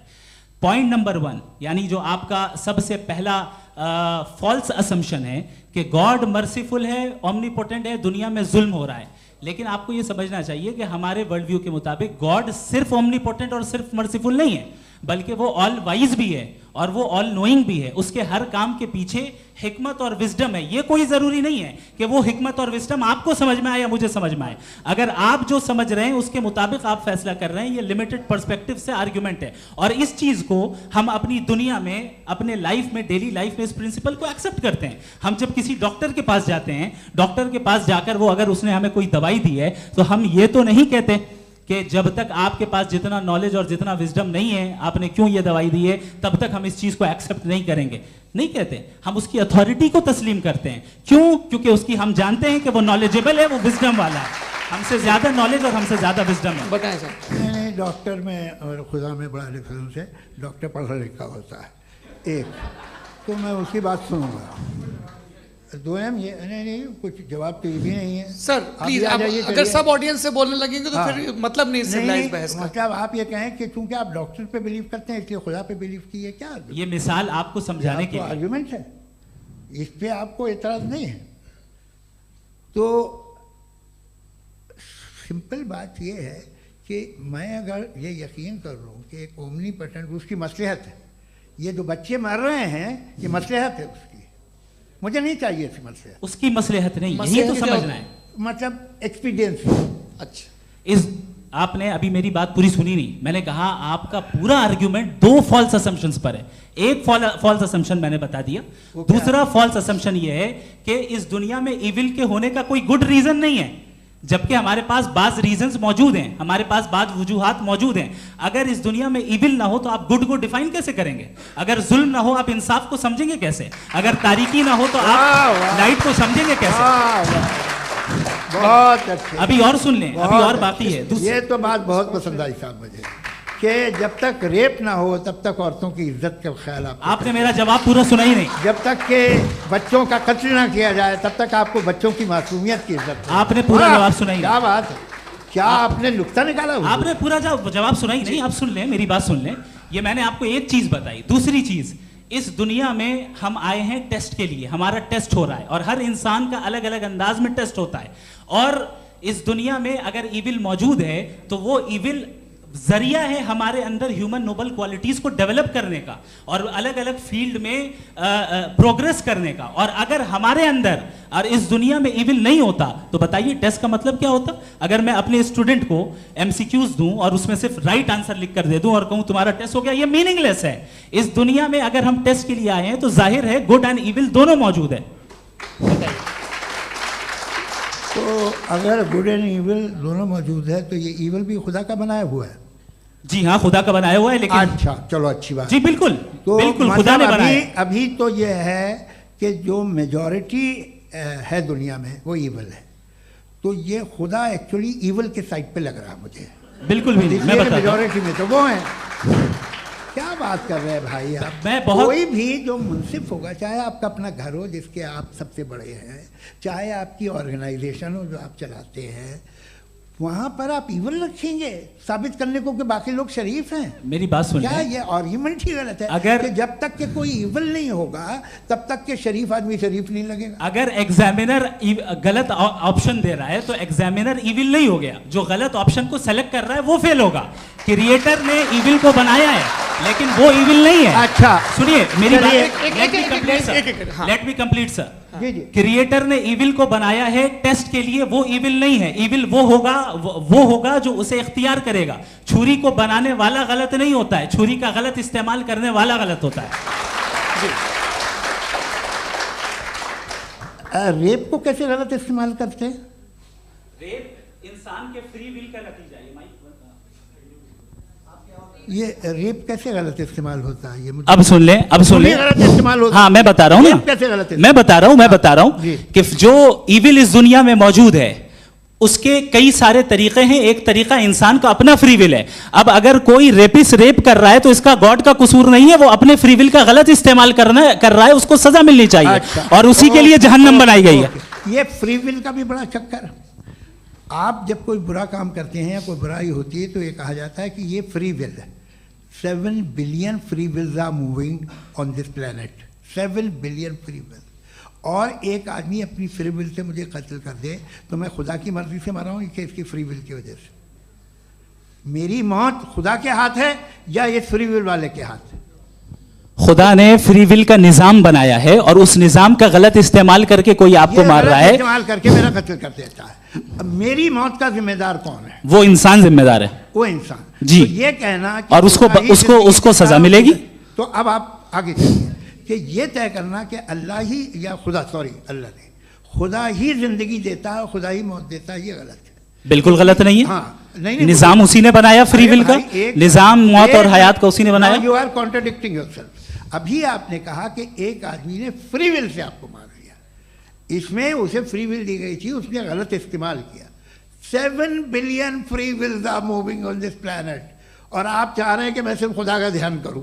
ये 7 बिलियन फ्री विल्स को मुझे लुक आफ्टर करना पड़ेगा कि नहीं? ये तो तबाहियां कर रही हैं और तबाहियां ज़्यादा हो रही हैं। बिल्कुल। तो अगर आप बताएं अगर खुदा नहीं है फॉर एग्जाम्पल, तो आप इविल को कैसे डिसाइड करेंगे? यानी how can you define evil objectively without God? देखिए, दुनिया में 2 तरह के जानवर हैं। एक जो अकेले रहते हैं जंगल में और एक जो ग्रुप्स में रहते हैं। ग्रुप में जो भी रहेगा, चाहे वो आपका फाउंडेशन हो, चाहे कोई क्लब हो, चाहे कोई पॉलिटिकल पार्टी हो, चाहे कोई यूनिट हो, उसमें आपको इंटरैक्ट करने के रूल बनाने पड़ेंगे। यानी लोग तय करेंगे। लोग तय करेंगे। अगर लोगों ने ये तय किया कि किसी का रेप करना सही है, आप जस्टिफाई करेंगे? नहीं, आपका फाउंडेशन तो ये हो गया ना कि लोग ही विल डिसाइड करेंगे। नहीं, अरे दुनिया में ऐसे ग्रुप्स हैं जो रेप को जायज़ मानते हैं सर्टेन हालात में। मैं डिटेल में नहीं जानूंगा, आप भी जानते हैं। ये जो आईसिस वाले थे, इन्होंने क्या किया था, तो उन्होंने क्या किया उसका खुदा से कोई ताल्लुक नहीं है सर। मैंने सिंपल सवाल किया कि इविल को आप डिफाइन करते कैसे हैं? आइए वापस आइए जी। आप साथ में तभी रह सकते हैं जब कुछ आप ऐसे उसूल डेवलप करें जिसमें हर एक का बेसिक तहफ़्फ़ुज़, हर एक का बेसिक राइट हो और हर एक को कोई आराम मिले।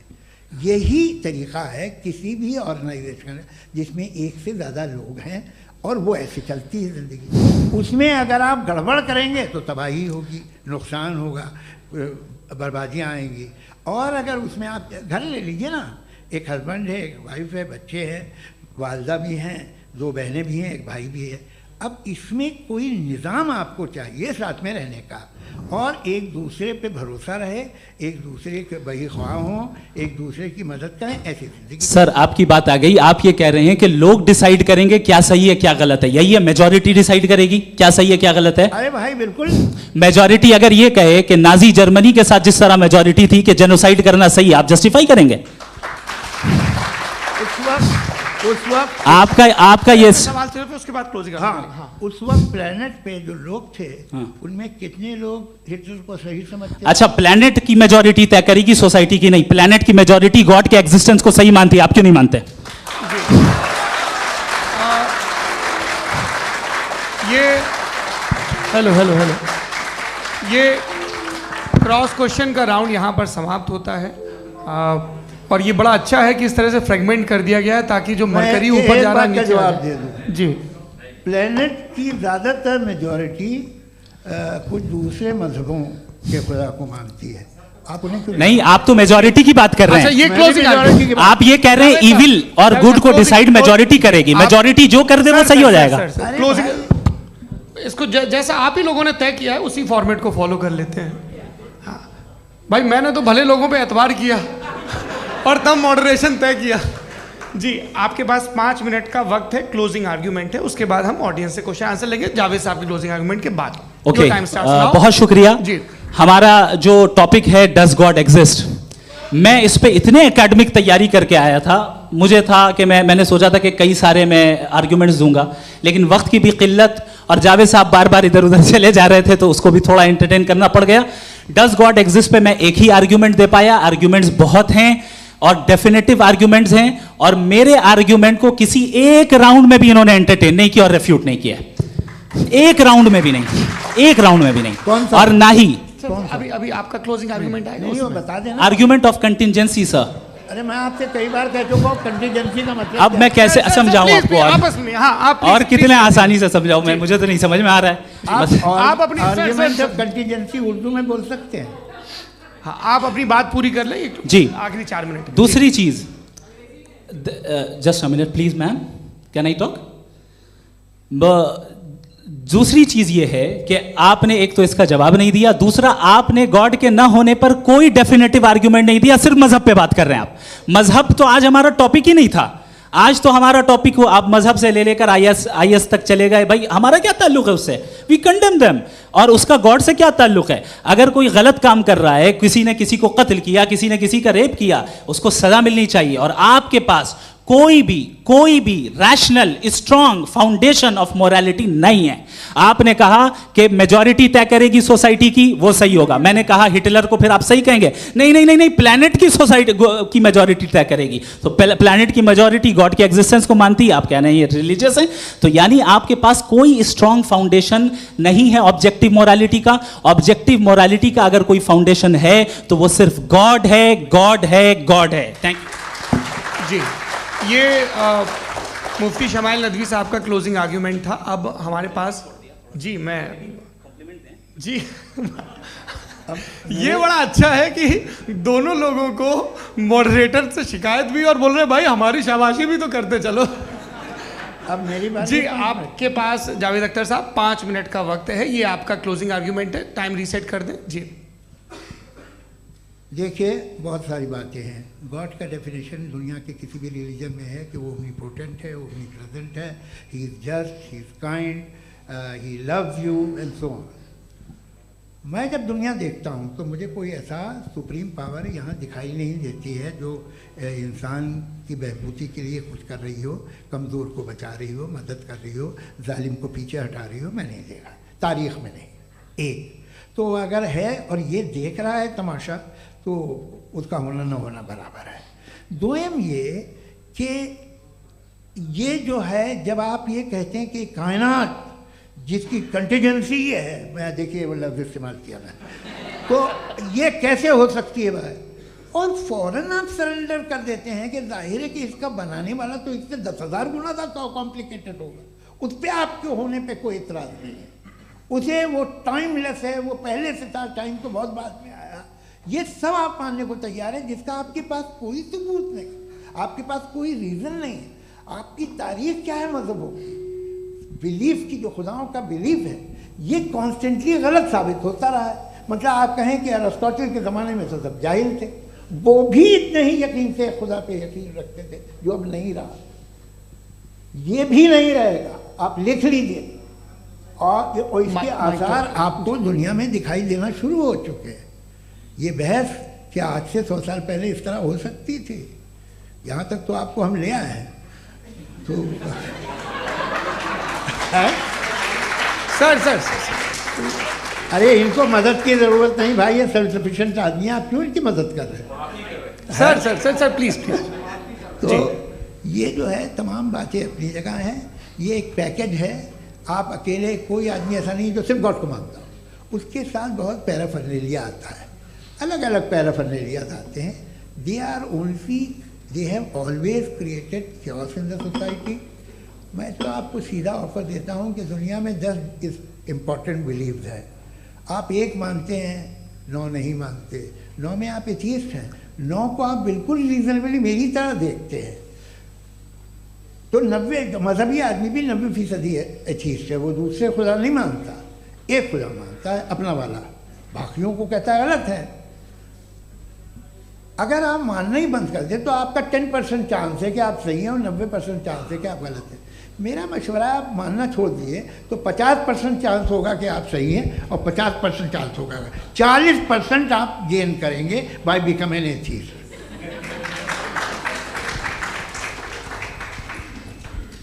ये एक फरसूदा ख्याल है, ये ख़त्म हो रहा है।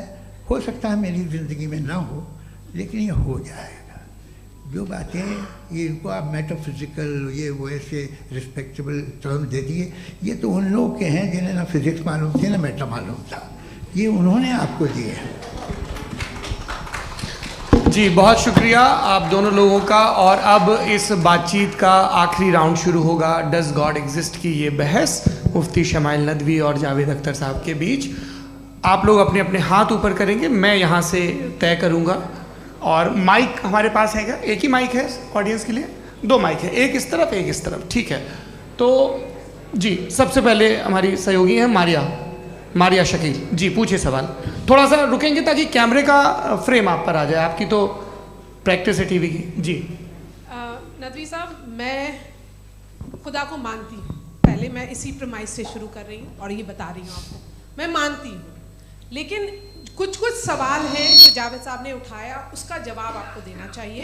पहला सवाल ये कि गज़ा में सालों से छोटे बच्चे मर रहे हैं, वो उनको अगर खुदा मर्सीफुल है, हम मानते हैं कि अल्लाह ताला में बहुत ताकत है, तो वो बच्चे क्यों मर रहे हैं? दूसरी बात ये कि अगर कंटिजेंसी की जो आप बात करते हैं, पूरे मुस्लिम ममालिक मिल कर के भी उन गज़ा के बच्चों को क्यों नहीं बचा पा रहे हैं? क्योंकि अगर वो चाहते, क्योंकि अल्लाह ताला उन पर हुकूमत करते हैं, सब पर हुकूमत करते हैं, तो वो उनको क्यों नहीं बचा? जी थैंक यू वेरी मच। बहुत अच्छा किया आपने इस चीज़ को जिक्र कर दिया, मैं इसको और अच्छे से एक्सप्लेन करने की कोशिश करता हूँ। देखें, जहाँ तक आपने कहा कि गज़ा के बच्चों को मारा जा रहा है, देखें 2 वर्ल्ड व्यू है, एक एथिस्टिक वर्ल्ड व्यू, एक थीस्टिक वर्ल्ड व्यू है। बच्चे मर रहे हैं दोनों वर्ल्ड व्यू में, लेकिन हमारा वर्ल्ड व्यू कह रहा है कि रिकॉम्पेंस है, ये कह रहे हैं कि उनका मरना बेकार जाने वाला है, कोई उसका रिकॉम्पेंस नहीं है, चूँकि इनके यहाँ आखिरत और अल्लाह का कोई तसव्वुर या गॉड का कोई तसव्वुर नहीं है। आपने ये सवाल किया कि गॉड मर्सीफुल है, क्यों नहीं रोकता? ये मैंने बताया कि ये मिसकंसेप्शन है लोगों के दरमियान कि गॉड को सिर्फ मर्सीफुल और ओमनीपोटेंट समझते हैं। गॉड के सिर्फ यही 2 एट्रीब्यूट्स नहीं हैं, गॉड के कई सारे एट्रीब्यूट्स हैं, उनमें से अल हकीम भी है, उनमें से ऑल वाइज भी है, ऑल नोइंग भी है। लिहाजा अगर इस दुनिया में किसी को तकलीफ आ रही है और गॉड उसको नहीं रोक रहा है, वो इसलिए नहीं रोक रहा है चूंकि इंसानों को फ्री विल दिया गया है। ठीक इसी तरीके से अगर एक डॉक्टर किसी छोटे बच्चे को इंजेक्शन लगा रहा है, उसे तकलीफ पहुंच रही है, उसके लिमिटेड पर्सपेक्टिव के एतबार से ये गलत हो रहा है और डॉक्टर बुरा है। लेकिन जब आप ब्रॉडर पिक्चर को देखेंगी, आपके और हमारे पास सिर्फ एक पिक्सल है, हमें इतना नजर आ रहा है कि गज़ा में कत्ल हो रहा है, लेकिन इसके पीछे कितना रिकॉम्पेंस उनको मिलने वाला है, पूरा पिक्चर गॉड के पास है। तो एक पिक्सल से आप पूरे पिक्चर को कभी भी जज नहीं कर सकती। आप इसमें कुछ जोड़ना चाहेंगे? आपको कुछ बोलना है इसमें? भैया आपने बहुत अच्छा जस्टिफिकेशन दिया, या आप वो जो वहाँ के प्राइम मिनिस्टर इजराइल के उन्हें भेजिए, वो बहुत खुश होंगे। आप जस्टिफिकेशन दे देना कि अगर गॉड नहीं है तो बच्चे क्यों मर रहे हैं, आप बताएं। वो ये सवाल पूछ रहे हैं कि अगर आप ईश्वर का अस्तित्व नहीं मानते हैं तो उन बच्चों की मौत को आप कैसे इंटरप्रेट करते हैं?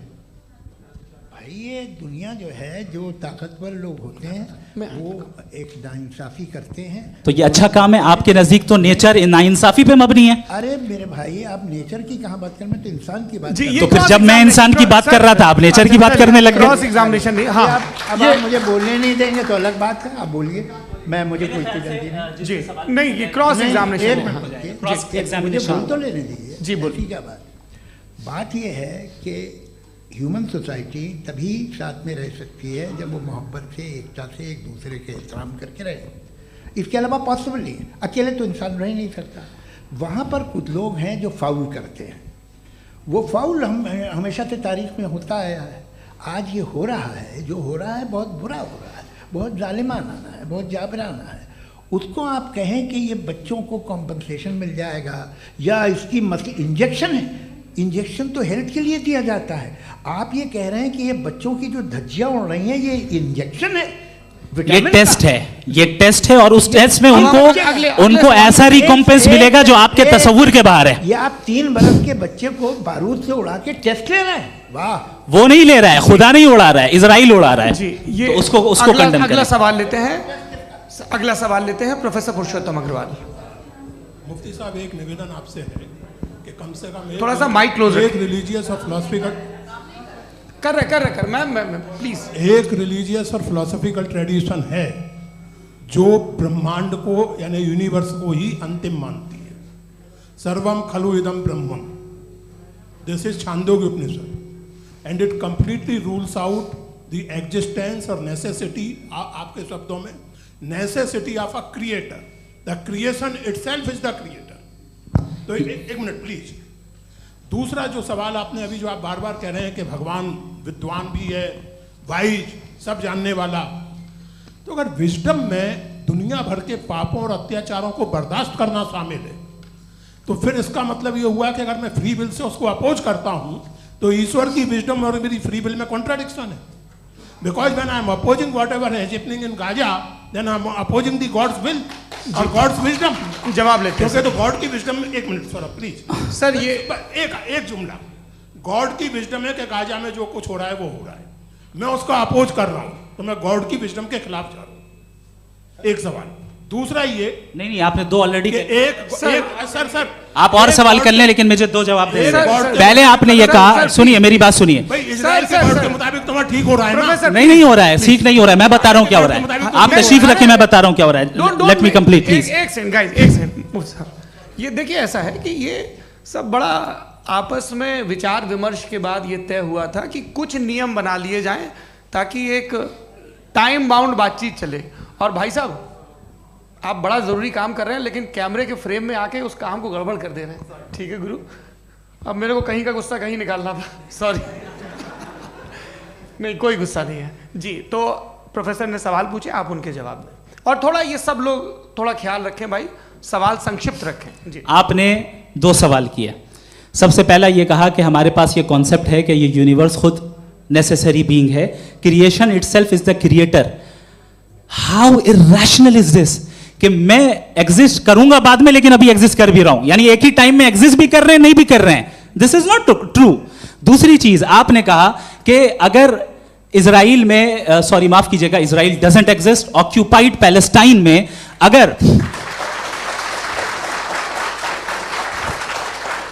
अगर ऑक्यूपाइड पैलेस्टाइन में बच्चों को मारा जा रहा है फ्री विल की वजह से और गॉड नहीं रोक रहा, ये कॉन्ट्रडिक्शन है। ये बताइए कि एक एग्जाम में एक बच्चा गलत आंसर लिख रहा है, सुनिए, एग्जामिनर चाहे तो रोक सकता है, क्यों नहीं रोक रहा है? ये कॉन्ट्रडिक्शन है, ये कॉन्ट्रडिक्शन नहीं है। नहीं सर, ये आपस में जी, ये क्या आपका सवाल? माइक दीजिए। फ्री विल दिया गया है टेस्ट के लिए, अकाउंटेबिलिटी के लिए। अगर फ्री विल नहीं होता तो आप कहते हैं हमें रोबोट बना दिया गया। नॉट मिसरिप्रेजेंट माय पोजीशन, आपकी जो भी पोजीशन, मैं अपनी फ्री विल के नाते, अपने ह्यूमन विजडम के नाते गाजा में हो रही अत्याचार का विरोध करता हूं। बिल्कुल करना चाहिए। आपके हिसाब से मैं गॉड की विजडम का विरोध कर रहा हूं? बिल्कुल नहीं, जो हो रहा है गॉड की, बिल्कुल भी नहीं, बिल्कुल भी नहीं। उसका वहां पर गाजा में कत्ल होना ये इंसानों के गलत इस्तेमाल का नतीजा है, फ्री विल के इस्तेमाल का नतीजा है। गॉड इसका हुक्म नहीं देता, उससे रोकता है। यही तो मसला है ना, आपके लिए कॉन्सेप्ट क्लियर? नहीं भाई, आपने तो बताया था इंजेक्शन लगाने से बच्चे को तकलीफ होती है, ये इंजेक्शन लगा। सर आप ऐसे रेटोरिक स्टेटमेंट दे तब तो कोई मसला नहीं समझते रहेंगे। This is a rhetoric statement, this is not a logical argument sir. I am sorry. आखिरी 30 मिनट बड़े मुश्किल होने वाले हैं जी। मुफ्ती साहब आगे बैठे हैं, इनको माइक दीजिए। हाँ तरुण, माइक आप अपने पास रखिए, आपको कैमरे का फ्रेम पता है जी। सबसे पहले दोनों को मुबारकबाद। एक सर अपना आप नाम बता दें। आप अमेरिका में शिकागो में रहते हैं, इतना मुझे याद है। बताया आपको, यासिर नदीम अलवाजदी मेरा नाम है। जावेद सर, आपसे एक क्वेश्चन है इन्फिनिट रिग्रेस के ताल्लुक से। एक हाइपोथेटिकल सिनेरियो है, मसलन अगर आप सर माइक थोड़ा सा प्लीज क्लोज रखिए जी। अगर आप शायर इसलिए हैं कि आपके कोई उस्ताद शायर थे, और वो इसलिए शायर थे कि उनके कोई उस्ताद शायर थे, और इसी तरीके से हम माजी में पीछे चलते चलते चले जाएं और कहीं ना रुके, तो माफ कीजिएगा आप कभी शायर नहीं हो सकते। लेकिन आप शायर हैं, आपका शायर एग्जिस्ट करता है, इसका मतलब ये है कि आप कहीं ना कहीं रुके हैं। तो मेरा सवाल ये है कि क्या आप इन्फिनिट रिग्रेस ऑफ कॉजेस को लॉजिकल फैलेसी मानते हैं या नहीं मानते? हाँ या ना? मैं इन्हें लॉजिकल फैलेसी नहीं मानता हूँ, लेकिन मेरा प्रॉब्लम यह है कि जब मैं नहीं मानता हूँ तो I will continue with this logic जो फैलेसी नहीं हो। आप एक जगह रुक जाते हैं जाके, आप कहते हैं ये गेंद कैसे बनी, ये जजीरा कैसे बना, ये समंदर कैसे बना, ये ज़मीन कैसे बनी, और अचानक गॉड पे जाके आपको ब्रेक लग जाता है। एक बार आप सवाल नहीं करते कि भाई इनको बनाने वाला तो इनसे भी कॉम्प्लिकेटेड होगा, वो कैसे बना, उसके बारे में आपने इत्मीनान कर लिया, वो हमेशा से है। तो अगर आप उसे हमेशा से मानते हैं तो फिर ये मान लीजिए कि कायनात हमेशा से है, क्या तकलीफ है? फिर हम वजूद में नहीं आते जी हैं? हम मौजूद नहीं। अच्छा सर क्यों नहीं हो मैं सकते? बताऊंगा प्लीज प्लीज। जैसे मैंने मिसाल दी आपके शेर की। आपका शेर कभी वजूद में ना आता अगर शायर इसी तरह चलते रहते हमेशा। जी माइक माइक मेरे ख्याल से एक सेकंड, इन्फिनिट रिग्रेस का कॉन्सेप्ट क्लियर नहीं हो पाया, ऐसे रहने दें, लेट्स मूव ऑन सर। ठीक है, हाँ थोड़ा सा मॉडरेटर का भी ख्याल रखें। नहीं नहीं आपने तो रखा है, आपने रखा है। यहाँ पे गौहर रजा साहब हैं, वो भी एक सवाल पूछना चाहते हैं। माइक नीचे से ऑन कर दिए, नीचे। पहले तो ये कह दूं कि मैं उन बच्चों से शर्मिंदा हूं जिनको गज़ा में कत्ल किया गया, क्योंकि हमारे होते हुए कत्ल किया गया। लेकिन उससे ज़्यादा शर्मिंदगी इस बात से हुई कि मुझे लगा कि मुफ्ती साहब उसको जस्टिफाई कर रहे हैं। बिल्कुल भी नहीं, आप बहुत ही गलत, मुझे लगा मैं गलत हो सकता हूं, बिल्कुल गलत मैं है। सवाल पूछ रहा हूं, सवाल मैं देखिए, सवाल अगर पूछ रहा हूं। एक मैं जावेद भाई से डिसएग्री करता हूं। एक सेकंड देखिए, अगर देखिए ऐसा एक सेकंड आप सर वेट अरे आप कुछ मेरे पहले मुझे अपनी बात कह लेने दीजिए। अगर ऑडियंस तय करेगी तो फिर मॉडरेटर का मतलब नहीं। मेरा आप सबसे ये कहना है, ये बहस दो लोगों के बीच में है, एक तरफ मुफ्ती साहब, एक तरफ जावेद साहब। पिछले 1.5 घंटे से ये लोग अपने अपने तर्क रख रहे हैं। आपकी इनसे इत्तेफाकी हो सकती है, ना इत्तेफाकी हो सकती है। मेरे उस्ताद मुझे सिखा गए हैं कि मुखामुखम में असहमति की गुंजाइश बची रहनी चाहिए।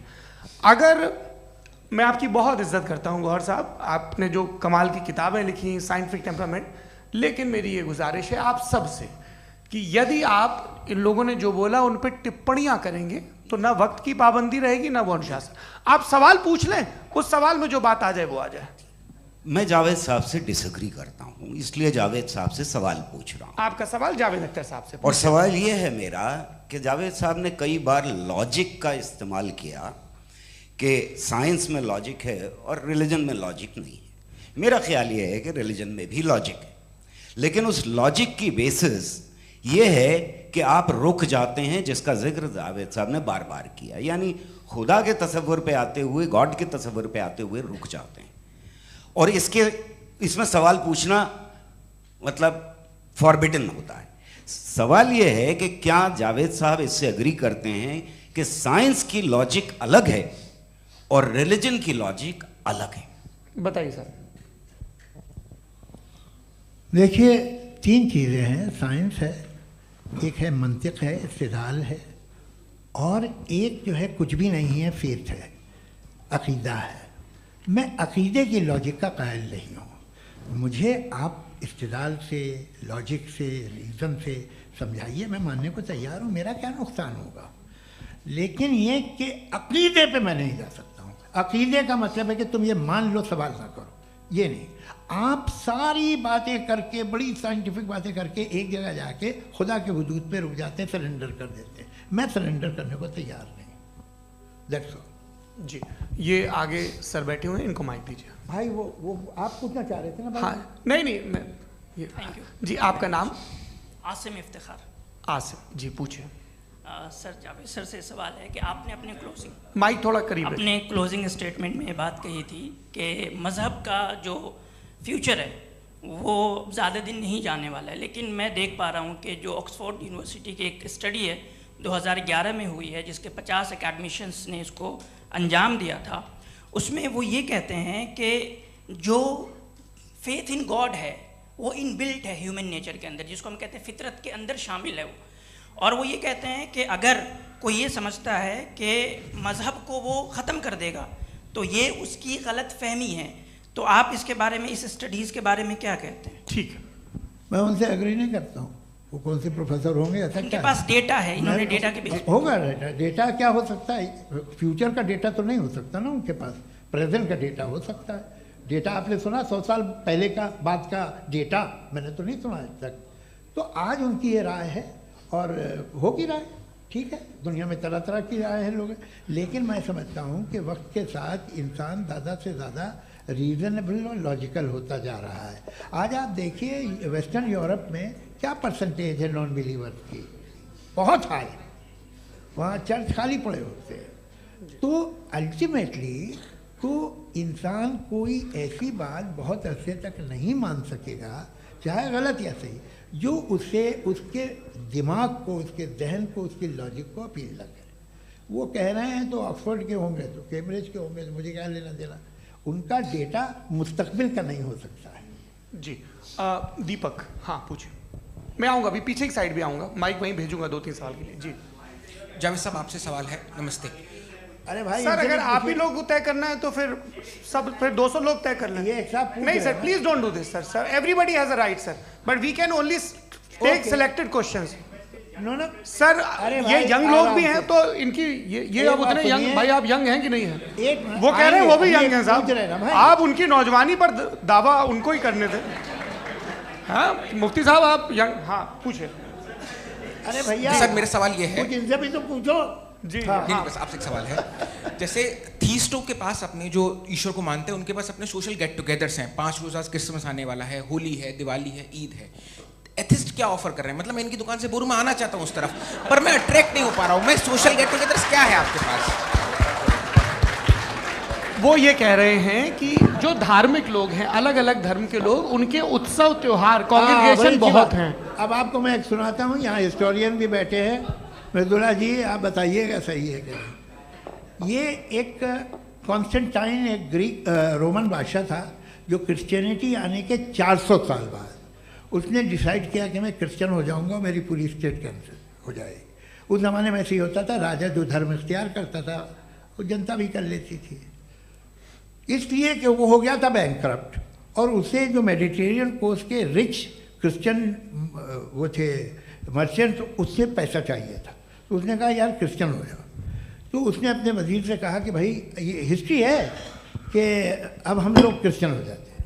पहले सर हो जाएंगे, कोई प्रॉब्लम नहीं है, लेकिन एक प्रॉब्लम ये है कि 17 दिसंबर से 25 दिसंबर तक जो पेगन फेस्टिवल होता, जो पेगन जो फेस्टिवल होता है वो बंद हो जाएगा, इसलिए कि हम क्रिश्चियन हो गए तो होगा नहीं। तो वो बच्चों को बहुत बुरा लगेगा, पब्लिक को बहुत इन्जॉय करते हैं, खासतौर से 25 को मेन डे। उसने कहा हाँ ये तो सही कह रहे हो, ये जीसस क्राइस्ट की पैदाइश कब थी? पहले साहब वो अप्रैल में थी। नहीं कट करो, वो 25 दिसंबर को है, ये हकीकत है जी। और 400 साल बाद क्रिश्चियनिटी के अप्रैल से दिसंबर ले आए, और इसलिए कि यहाँ पेगन फेस्टिवल होता था। अब मनाते हैं आप आराम से। ये जो सारे फेस्टिवल हैं ये रिलीजन से, हर एक को एक इंटरटेनमेंट डिपार्टमेंट चाहिए होता है अपनी कंपनी चलाने के लिए। तो ये रिलीजन ने, ये सेकुलर त्यौहार थे जिन्हें रिलीजन्स ने ले लिया है। ये मौसम के थे, फसलों के थे, किसानों के थे, उसको आपने लेके रिलीजियस रंग दे दिया। ये कोई रिलीजन से थोड़ी आए आप। अच्छा हमें देखिए, हम तो मुल्द हैं, हम ईद मनाते हैं, हम दिवाली मनाते हैं, हम होली मनाते हैं, हम क्रिसमस मनाते हैं। बम्बई की फिल्म इंडस्ट्री की सबसे बड़ी होली हमारे घर में, सबसे बड़ी ईद हमारे घर में। वो हमारे सोशल वो है, हमारे हेरिटेज है। ऐसा थोड़ी है कि we will throw the baby along with the water. ये तो अच्छी चीज़ है, इन्हें रखो, जो बेकार है फेंक दो। जी हाँ हेलो जी, मेरा सवाल नादवी जी से है। जैसा कि आपने बोला कि गॉड टाइम के भी परे हैं, और गॉड इतनी कॉम्प्लेक्स चीज़ है कि उसे ह्यूमन माइंड समझ नहीं सकता, और गॉड ने अर्थ पे फ्री विल भी दे दी है। तो आप अपना वक्त ज़ाया क्यों कर रहे हैं गॉड के बारे में बात करके? अपन को तो बात करनी चाहिए कि सोसाइटी को बेहतर कैसे करें। जी मैं, गॉड वही बताता है सोसाइटी को कैसे बेहतर करें। अभी मैं आपका जवाब देता हूँ। आपने कहा कि टाइम पे वो एग्जिस्ट नहीं करता, सो मेरा सवाल ये है कि जैसा आपने बोला कि गॉड बहुत ही कॉम्प्लेक्स चीज है। मैंने कहा ही नहीं कि कॉम्प्लेक्स है, तो आपके अल्फाज हैं। कॉम्प्लेक्स का लफ्ज गॉड के लिए सुइटेबल नहीं है। क्यों?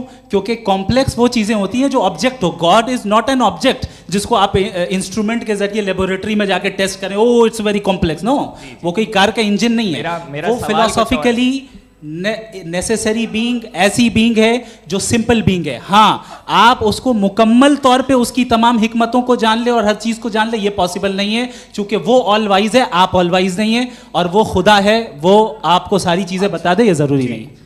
मेरा सवाल ये नहीं था, मेरा सवाल ये था कि जब गॉड इतना परे है इस दुनिया से कि उसने अर्थ पे फ्री विल भी दी है, हम सब ह्यूमंस की फ्री विल है, और जो सोसाइटी में हो रहा है वो अपन लोग डिसाइड करेंगे, तो अपन लोग डिसाइड नहीं करेंगे ना, अपन लोग डिसाइड नहीं करेंगे। गॉड जो है, गॉड ने वो उसकी जात, उसकी एग्जिस्टेंस टाइम एंड स्पेस से परे है, लेकिन वो हमारा टेस्ट ले रहा है और उसी गॉड ने हमें बताया कि तुम्हें क्या करना है क्या नहीं करना है, तो जाहिर है उस गॉड की बात सुनेंगे ना। जी, वो पीछे एक चश्मा लगाए जो मैम खड़ी हैं, उनको दीजिए। हाँ, आप जी जी बिल्कुल आएंगे। देखिए मैं कोशिश कर रहा हूँ सब तरफ जाने की। हाँ, उनको दीजिए माइक। जी,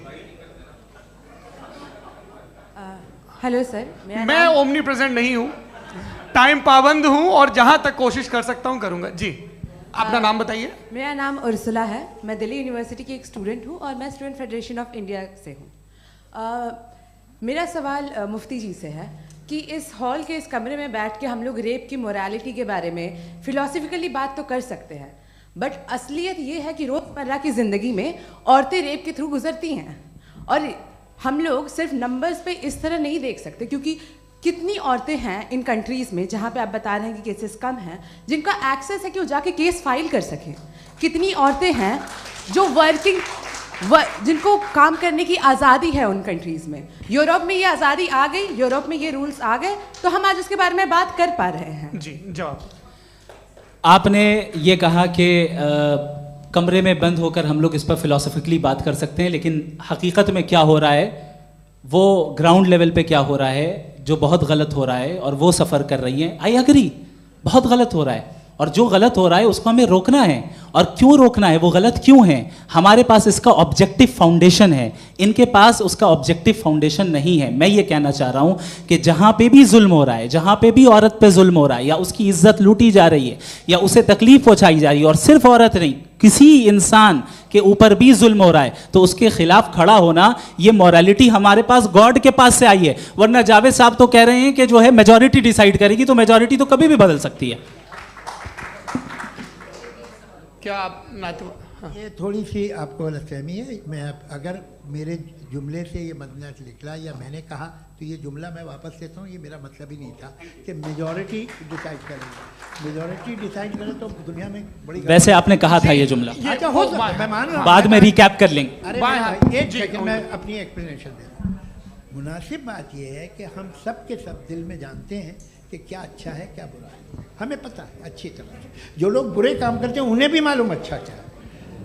यही तो सवाल था हजरत कि फिर ये मोरालिटी आई कहाँ से? Cross examination. हाँ जी, हाँ। मोरालिटी साथ रहने की डिजायर से आई है, यानी साथ रहकर जो कुछ कह दे, जो कुछ कर दे, वो हो जाएगा? नहीं नहीं, तो आप कायदे से रह ही कर सकते हैं जब तक लोगों में मोरालिटी हो, वरना क्यास हो जाएगा। ये आपको कैसे पता?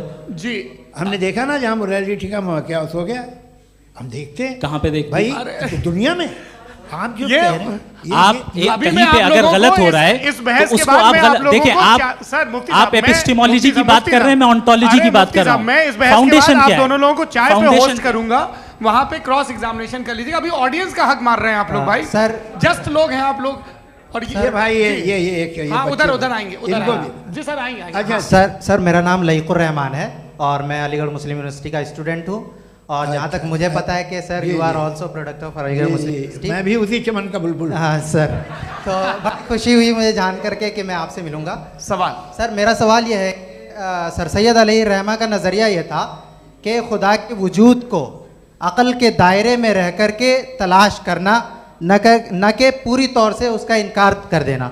Sir, how will you define it? नहीं, तो ये तो आप इन्हें बताइए। ये सवाल आपसे खुदा का वजूद साबित कर रहे हैं, तो सर आपने इनकार कर रखा है, इस वजह से मेरा क्वेश्चन। उन्होंने यही सर से एक सेकंड, सर सैयद ने यही कहा ना कि अक्ल से आप खुदा के वजूद को साबित नहीं कर सकते, यही कहा ना भाई। वो उन्होंने कहा कर सकते हैं और वो कर दिया गया आज। वो फोन दो। तलाश करना या साबित करना अक्ल से नहीं हो सकता। अरे सवाल तो सुन लीजिए जी। अक्ल से नहीं हो सकता है, यही कहा ना आपने। अक्ल से हो सकता है, अरे वो यही कह रहे हैं भाई, आप बता रहे हो सकता है, वो तो कुछ और।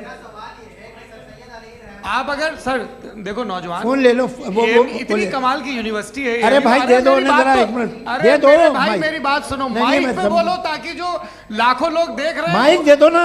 अरे देंगे ना माइक, तुम ठहरो तो। हाँ सर, मेरा सवाल ये था कि सर सैयद अलैहिर्रहमा का एक नज़रिया था अपना कि खुदा का जो वजूद है उसको अक़ल के दायरे में रह करके तलाश करना है, न कि पूरे तौर से इनकार कर देना है। ये उनका कॉन्सेप्ट था। लेकिन मेरा सवाल ये है कि आप इसको कैसे डिफाइन करते हैं, एक्सप्लेन कैसे करेंगे, मैं आपसे जानना चाहता हूँ, क्योंकि you are the product of Aligarh Muslim University. मुझे अक़ल के दायरे में रख के मैंने बहुत तलाश की, मुझे मिला नहीं। हाँ ये इधर वो चश्मा लगाएं जो, हाँ उनको दे दीजिए। जी जी फटाफट पूछिए, बस 5 मिनट है, 5 मिनट में खत्म हो रहा है। हाँ अस्सलाम वालेकुम मुफ्ती साहब, एंड मेरा सवाल जावेद अख्तर साहब से। क्या नाम है आपका? अरे भैया सब मुझे पूछ रहे हो। फैज पूछिए फैज साहब। तो मेरा सवाल ये है कि अभी जो एथियस्ट है वो problem of evil argument use कर रहे हैं अगेंस्ट मुस्लिम्स, राइट? कि इस दुनिया में इतना सारा ईविल है और अगेंस्ट मुस्लिम तो यहाँ अगेंस्ट थियस्ट। हाँ थोड़ा सा करेक्ट कर लीजिए भाई, पूरी मशक्कत ही इसी बात की थी कि किसी एक मजहब पे बात न टिके। जी, तो बेसिकली ये आर्ग्यूमेंट ऐसा है कि इस दुनिया में इतना ज़्यादा ईवल एग्जिस्ट करता है और अगर एक ऑल गुड गॉड है तो वो रोकता क्यों नहीं है? लेकिन इस सवाल में एक हिडन अजम्पशन ये है कि इस दुनिया में ईवल एग्जिस्ट करता है। अब एथियस्ट ये कैसे ऑन्टोलॉजिकली प्रूव कर सकते हैं कि इस दुनिया में ईवल एग्जिस्ट करता है? मैं आपको बताता हूँ, थोड़ा सा समझा। नहीं सर, आप हम लोग इनको सुनिए। नहीं please don't do that. I want to explain ontologically. नहीं हम समझ गए सर, इनको अब जवाब देने दीजिए। अच्छा सवाल पूछ लो। मैं अभी तक क्या था वो मैं थोड़ा सा ऐड ऑन कर लेता हूँ। तुम गुरु, तो हम जब इसका राउंड 13 करेंगे ना तब तुमको स्टेज पे बिठाएंगे। जी तो हाँ जल्दी से। तो देखिए एथियज्म के हिसाब से सब कुछ रैंडमली बन गया है, सब कुछ एटम्स और मॉलिक्यूल्स है। एक पत्थर में और मुझ में सिर्फ इतना फर्क है कि हम लोग एटम्स और मॉलिक्यूल्स का अलग अलग रीअरेंजमेंट है। अब एक पत्थर को कोई इंसान तलवार से 2 टुकड़ों में काट दे या मुझे, according to atheism it is same, there is no evil and good according to atheism. जी अच्छा, फैज साहब का सवाल ये है कि हाँ कोशिश भी करते तो इससे गलत सवाल नहीं कर पाते। एक लाइफ फॉर्म है और लाइफ फॉर्म में फीलिंग्स हैं, मतलब लाइफ फॉर्म सुनता है, देखता है, टेस्ट कर सकता है, फील कर सकता है, तो उसकी जो ये जो क्वालिटी इस बबल में आ गई हैं वो जानवर में भी है, इंसान में भी है। तो जाहिर है कि उसे कोई तकलीफ पहुंचेगी, तो चूंकि उसके पास वो सेंसिटिविटी है तो मैं करेगा, पत्थर में वो सेंसिटिविटी नहीं है। तो ये क्या सवाल हुआ कि अगर पत्थर को काटा तो पत्थर को तकलीफ नहीं होती, तो आपको काटे तो आपको क्यों तकलीफ हो? बैठ जाइए। जी हाँ अगला सवाल। हाँ पूछे जी जावेद अख्तर साहब। अरे भैया सब आप लोग मुफ्ती साहब को छोड़ रहे हैं, मेरे ही पीछे पड़े हैं क्या? फिर चलो बोलो भाई। You asked how God can exist when children die in Gaza. Huh? You asked how God can exist when children die in Gaza, and you also mentioned the rise of atheism in Europe. But the same events also are leading many atheists and non-believers to turn towards faith. How do you interpret this contradiction, where suffering pushes some away from God, yet brings others closer to belief? आपको एक बात बताऊं, दुनिया perfect तो कहीं भी नहीं है, हर जगह कुछ खामियां हैं। बेटा एक मिनट आप ही को कहेंगे, देखो वो तो कुछ खामियां, कमज़ोरियां, खराबियां सब जगह है। लेकिन अगर देखोगे ईमानदारी से कि दुनिया सबसे ज़्यादा महज़ब कहाँ है, एक आम शहरी को कहाँ हुकूक हासिल हैं, वो बोल सकता है, अपनी मर्ज़ी से काम कर सकता है, अपनी मर्ज़ी से राय दे सकता है, हुकूमत के ख़िलाफ़ बोल सकता है, बरसरे इक़्तिदार लोगों के बारे में बोल सकता है, सरमायादारों के ख़िलाफ़ बोल सकता है। तो आपको ये स्कैंडिनेवियन कंट्रीज़ में मिलेगा, वेस्टर्न यूरोप में मिलेगा। मैं नहीं कह रहा वो परफेक्ट है, बिल्कुल नहीं, वहाँ बहुत ख़राबियाँ भी हैं, परफेक्ट तो कोई। लेकिन जिन जिन मुल्कों में, लैटिन अमेरिका देखो, गल्फ़ देखो, वहाँ पर आपको ये ज़रूर है कि रेप नहीं होते होंगे। रेप की ज़रूरत क्या है भाई? उसको तो ख़रीद लो, घर में रखो, सड़क पर रेप करने की क्या ज़रूरत है? मगर सुनिए, मगर हकीकत ये है कि वहाँ शख्सी आज़ादी राय देने की, बोलने की नहीं है। जी ये एक आखिरी सवाल मुफ्ती साहब से। हाँ मैम, इनको माइक दीजिए। शुक्रिया। मेरा नाम मनीषा है, मैं हरियाणा से आई हूँ। मैं मुफ्ती साहब से एक बात पूछना चाहती हूँ। आप बार बार जावेद साहब को कॉन्ट्राडिक्ट तो कर रहे हैं कि आपने ये कहा, लेकिन आप भी अजम्पशंस के बेसिस पे बात कर रहे हैं। आपने खुदा के होने का कौन सा प्रूफ पेश किया है खुदा की एग्जिस्टेंस का? अब इस सवाल को अलग रहने दीजिए, कौन एथीस्ट है कौन नहीं है। और दूसरी बात जो आपने एक छोटी सी कही थी कि ये फ्री विल का इस्तेमाल करता है इंसान अपनी, लेकिन इस फ्री विल का इस्तेमाल में मतलब खुदा ने ये दे दी सबको ये इजाज़त कि वो कितना घिनौनापन और कितने ज़्यादा ख़राब से ख़राब तरीके इस्तेमाल कर सकता है। जवाब सुनते जी। आप फ्री विल को मानती है ना, या कहती है कि फ्री विल नहीं है ना? मानती है ना? तो अब आपके पास इसका कोई एक्सप्लेनेशन नहीं है कि अगर एक इंसान उस फ्री विल का इस्तेमाल करके गलत काम कर रहा है और बच के अच्छी ज़िंदगी गुजार के निकल जा रहा है, उसका कोई रिकम्पेंस नहीं है। हमारे वर्ल्ड व्यू में जो इंसान गलत काम कर रहा है उसको भी रिकम्पेंस यानी उसका बुरा बदला मिलना है, और जो सही काम कर रहा है उसको सही बदला मिलना है। लिहाजा जो फ्री विल है वो इस तरीके से है कि एक लिमिटेड टाइम तक खुदा ने मोहलत दी है। ऐसा नहीं कि छूट दे दी, जो करना है करते रहो हमेशा। वक्त आएगा जब एग्जाम का टाइम खत्म होगा तब रिजल्ट आएगा। दौराने एग्जाम जबरदस्ती आपको नहीं बताया जाएगा। अरे भाई एक सेकंड जी, एक सवाल मुफ्ती साहब से मेरा। मुफ्ती साहब से जी, हाँ, रुक जाइए। आपसे फोन, आप इसके बाद आपसे बोलिए। मैं मुफ्ती साहब एक ही सवाल करता हूँ कि अगर जो हो रहा है फ्री विल से हो रहा है और एक दिन बरोज़ क़यामत इंसाफ होगा मैशर में वगैरह वगैरह, तो दुआ क्यों मांगते हैं लोग? दुआ मांगते हैं इसके मतलब है अभी भी उसने ये डिपार्टमेंट रखा है कि मैं रोज़मर्रा की ज़िंदगी में बिल्कुल बिल्कुल ही कैन। तो तुम कैन हो, तुम मुझे नौकरी दिला देते हो, मेरे बेटे को ग्रीन कार्ड दिला देते हो, और 45,000 बच्चे मरते हो उन्हें रोकते नहीं हो। नहीं तो क्या आप ये कह रहे हैं कि इस दुनिया में जालिमों को कभी पकड़ ही नहीं होती है? अरे जो भी पकड़ होगी वो बच्चे रोते हैं। बिल्कुल, देखिए मैंने अपने ओपनिंग स्टेटमेंट में यही कहा था कि जनाब जावेद साहब सिर्फ इमोशनल आर्गुमेंट देंगे। This is an emotional argument. ये छोटे मोटे इसके पीछे का रीजन मैंने बताया क्या है, इसके पीछे का विजडम क्या है मैंने बताया। मंच से आप लोगों को सज्जनों इसलिए कह रहा हूं ताकि थोड़ा सा आपके कॉन्शियस पे जोर रहे कि आपको ऑर्डर बचा के रखना है। वक्त तय हुआ था, ये वक्त पूरा हुआ, आपने इतने धैर्यपूर्वक सुना, मैं आप सबका बहुत बहुत शुक्रगुजार हूं। यदि इन दोनों विद्वानों की इच्छा होगी तो कभी हम इस बातचीत का राउंड 2, राउंड 3, यही तो देखिए खूबी है इंसान की कि बहस मुबाहसे में वो पड़ा रहता है। आप लोगों ने बड़े धैर्य का परिचय दिया, बहुत बहुत शुक्रिया। इसी के साथ ये बातचीत यहाँ पे समाप्त होती है। आप लोग को मैं एक बात बता दूं, ये सारी बहस हो गई, अब मुफ्ती साहब और बड़े मुफ्ती साहब इन साथ के साथ मैं खाना खाने वाला हूँ।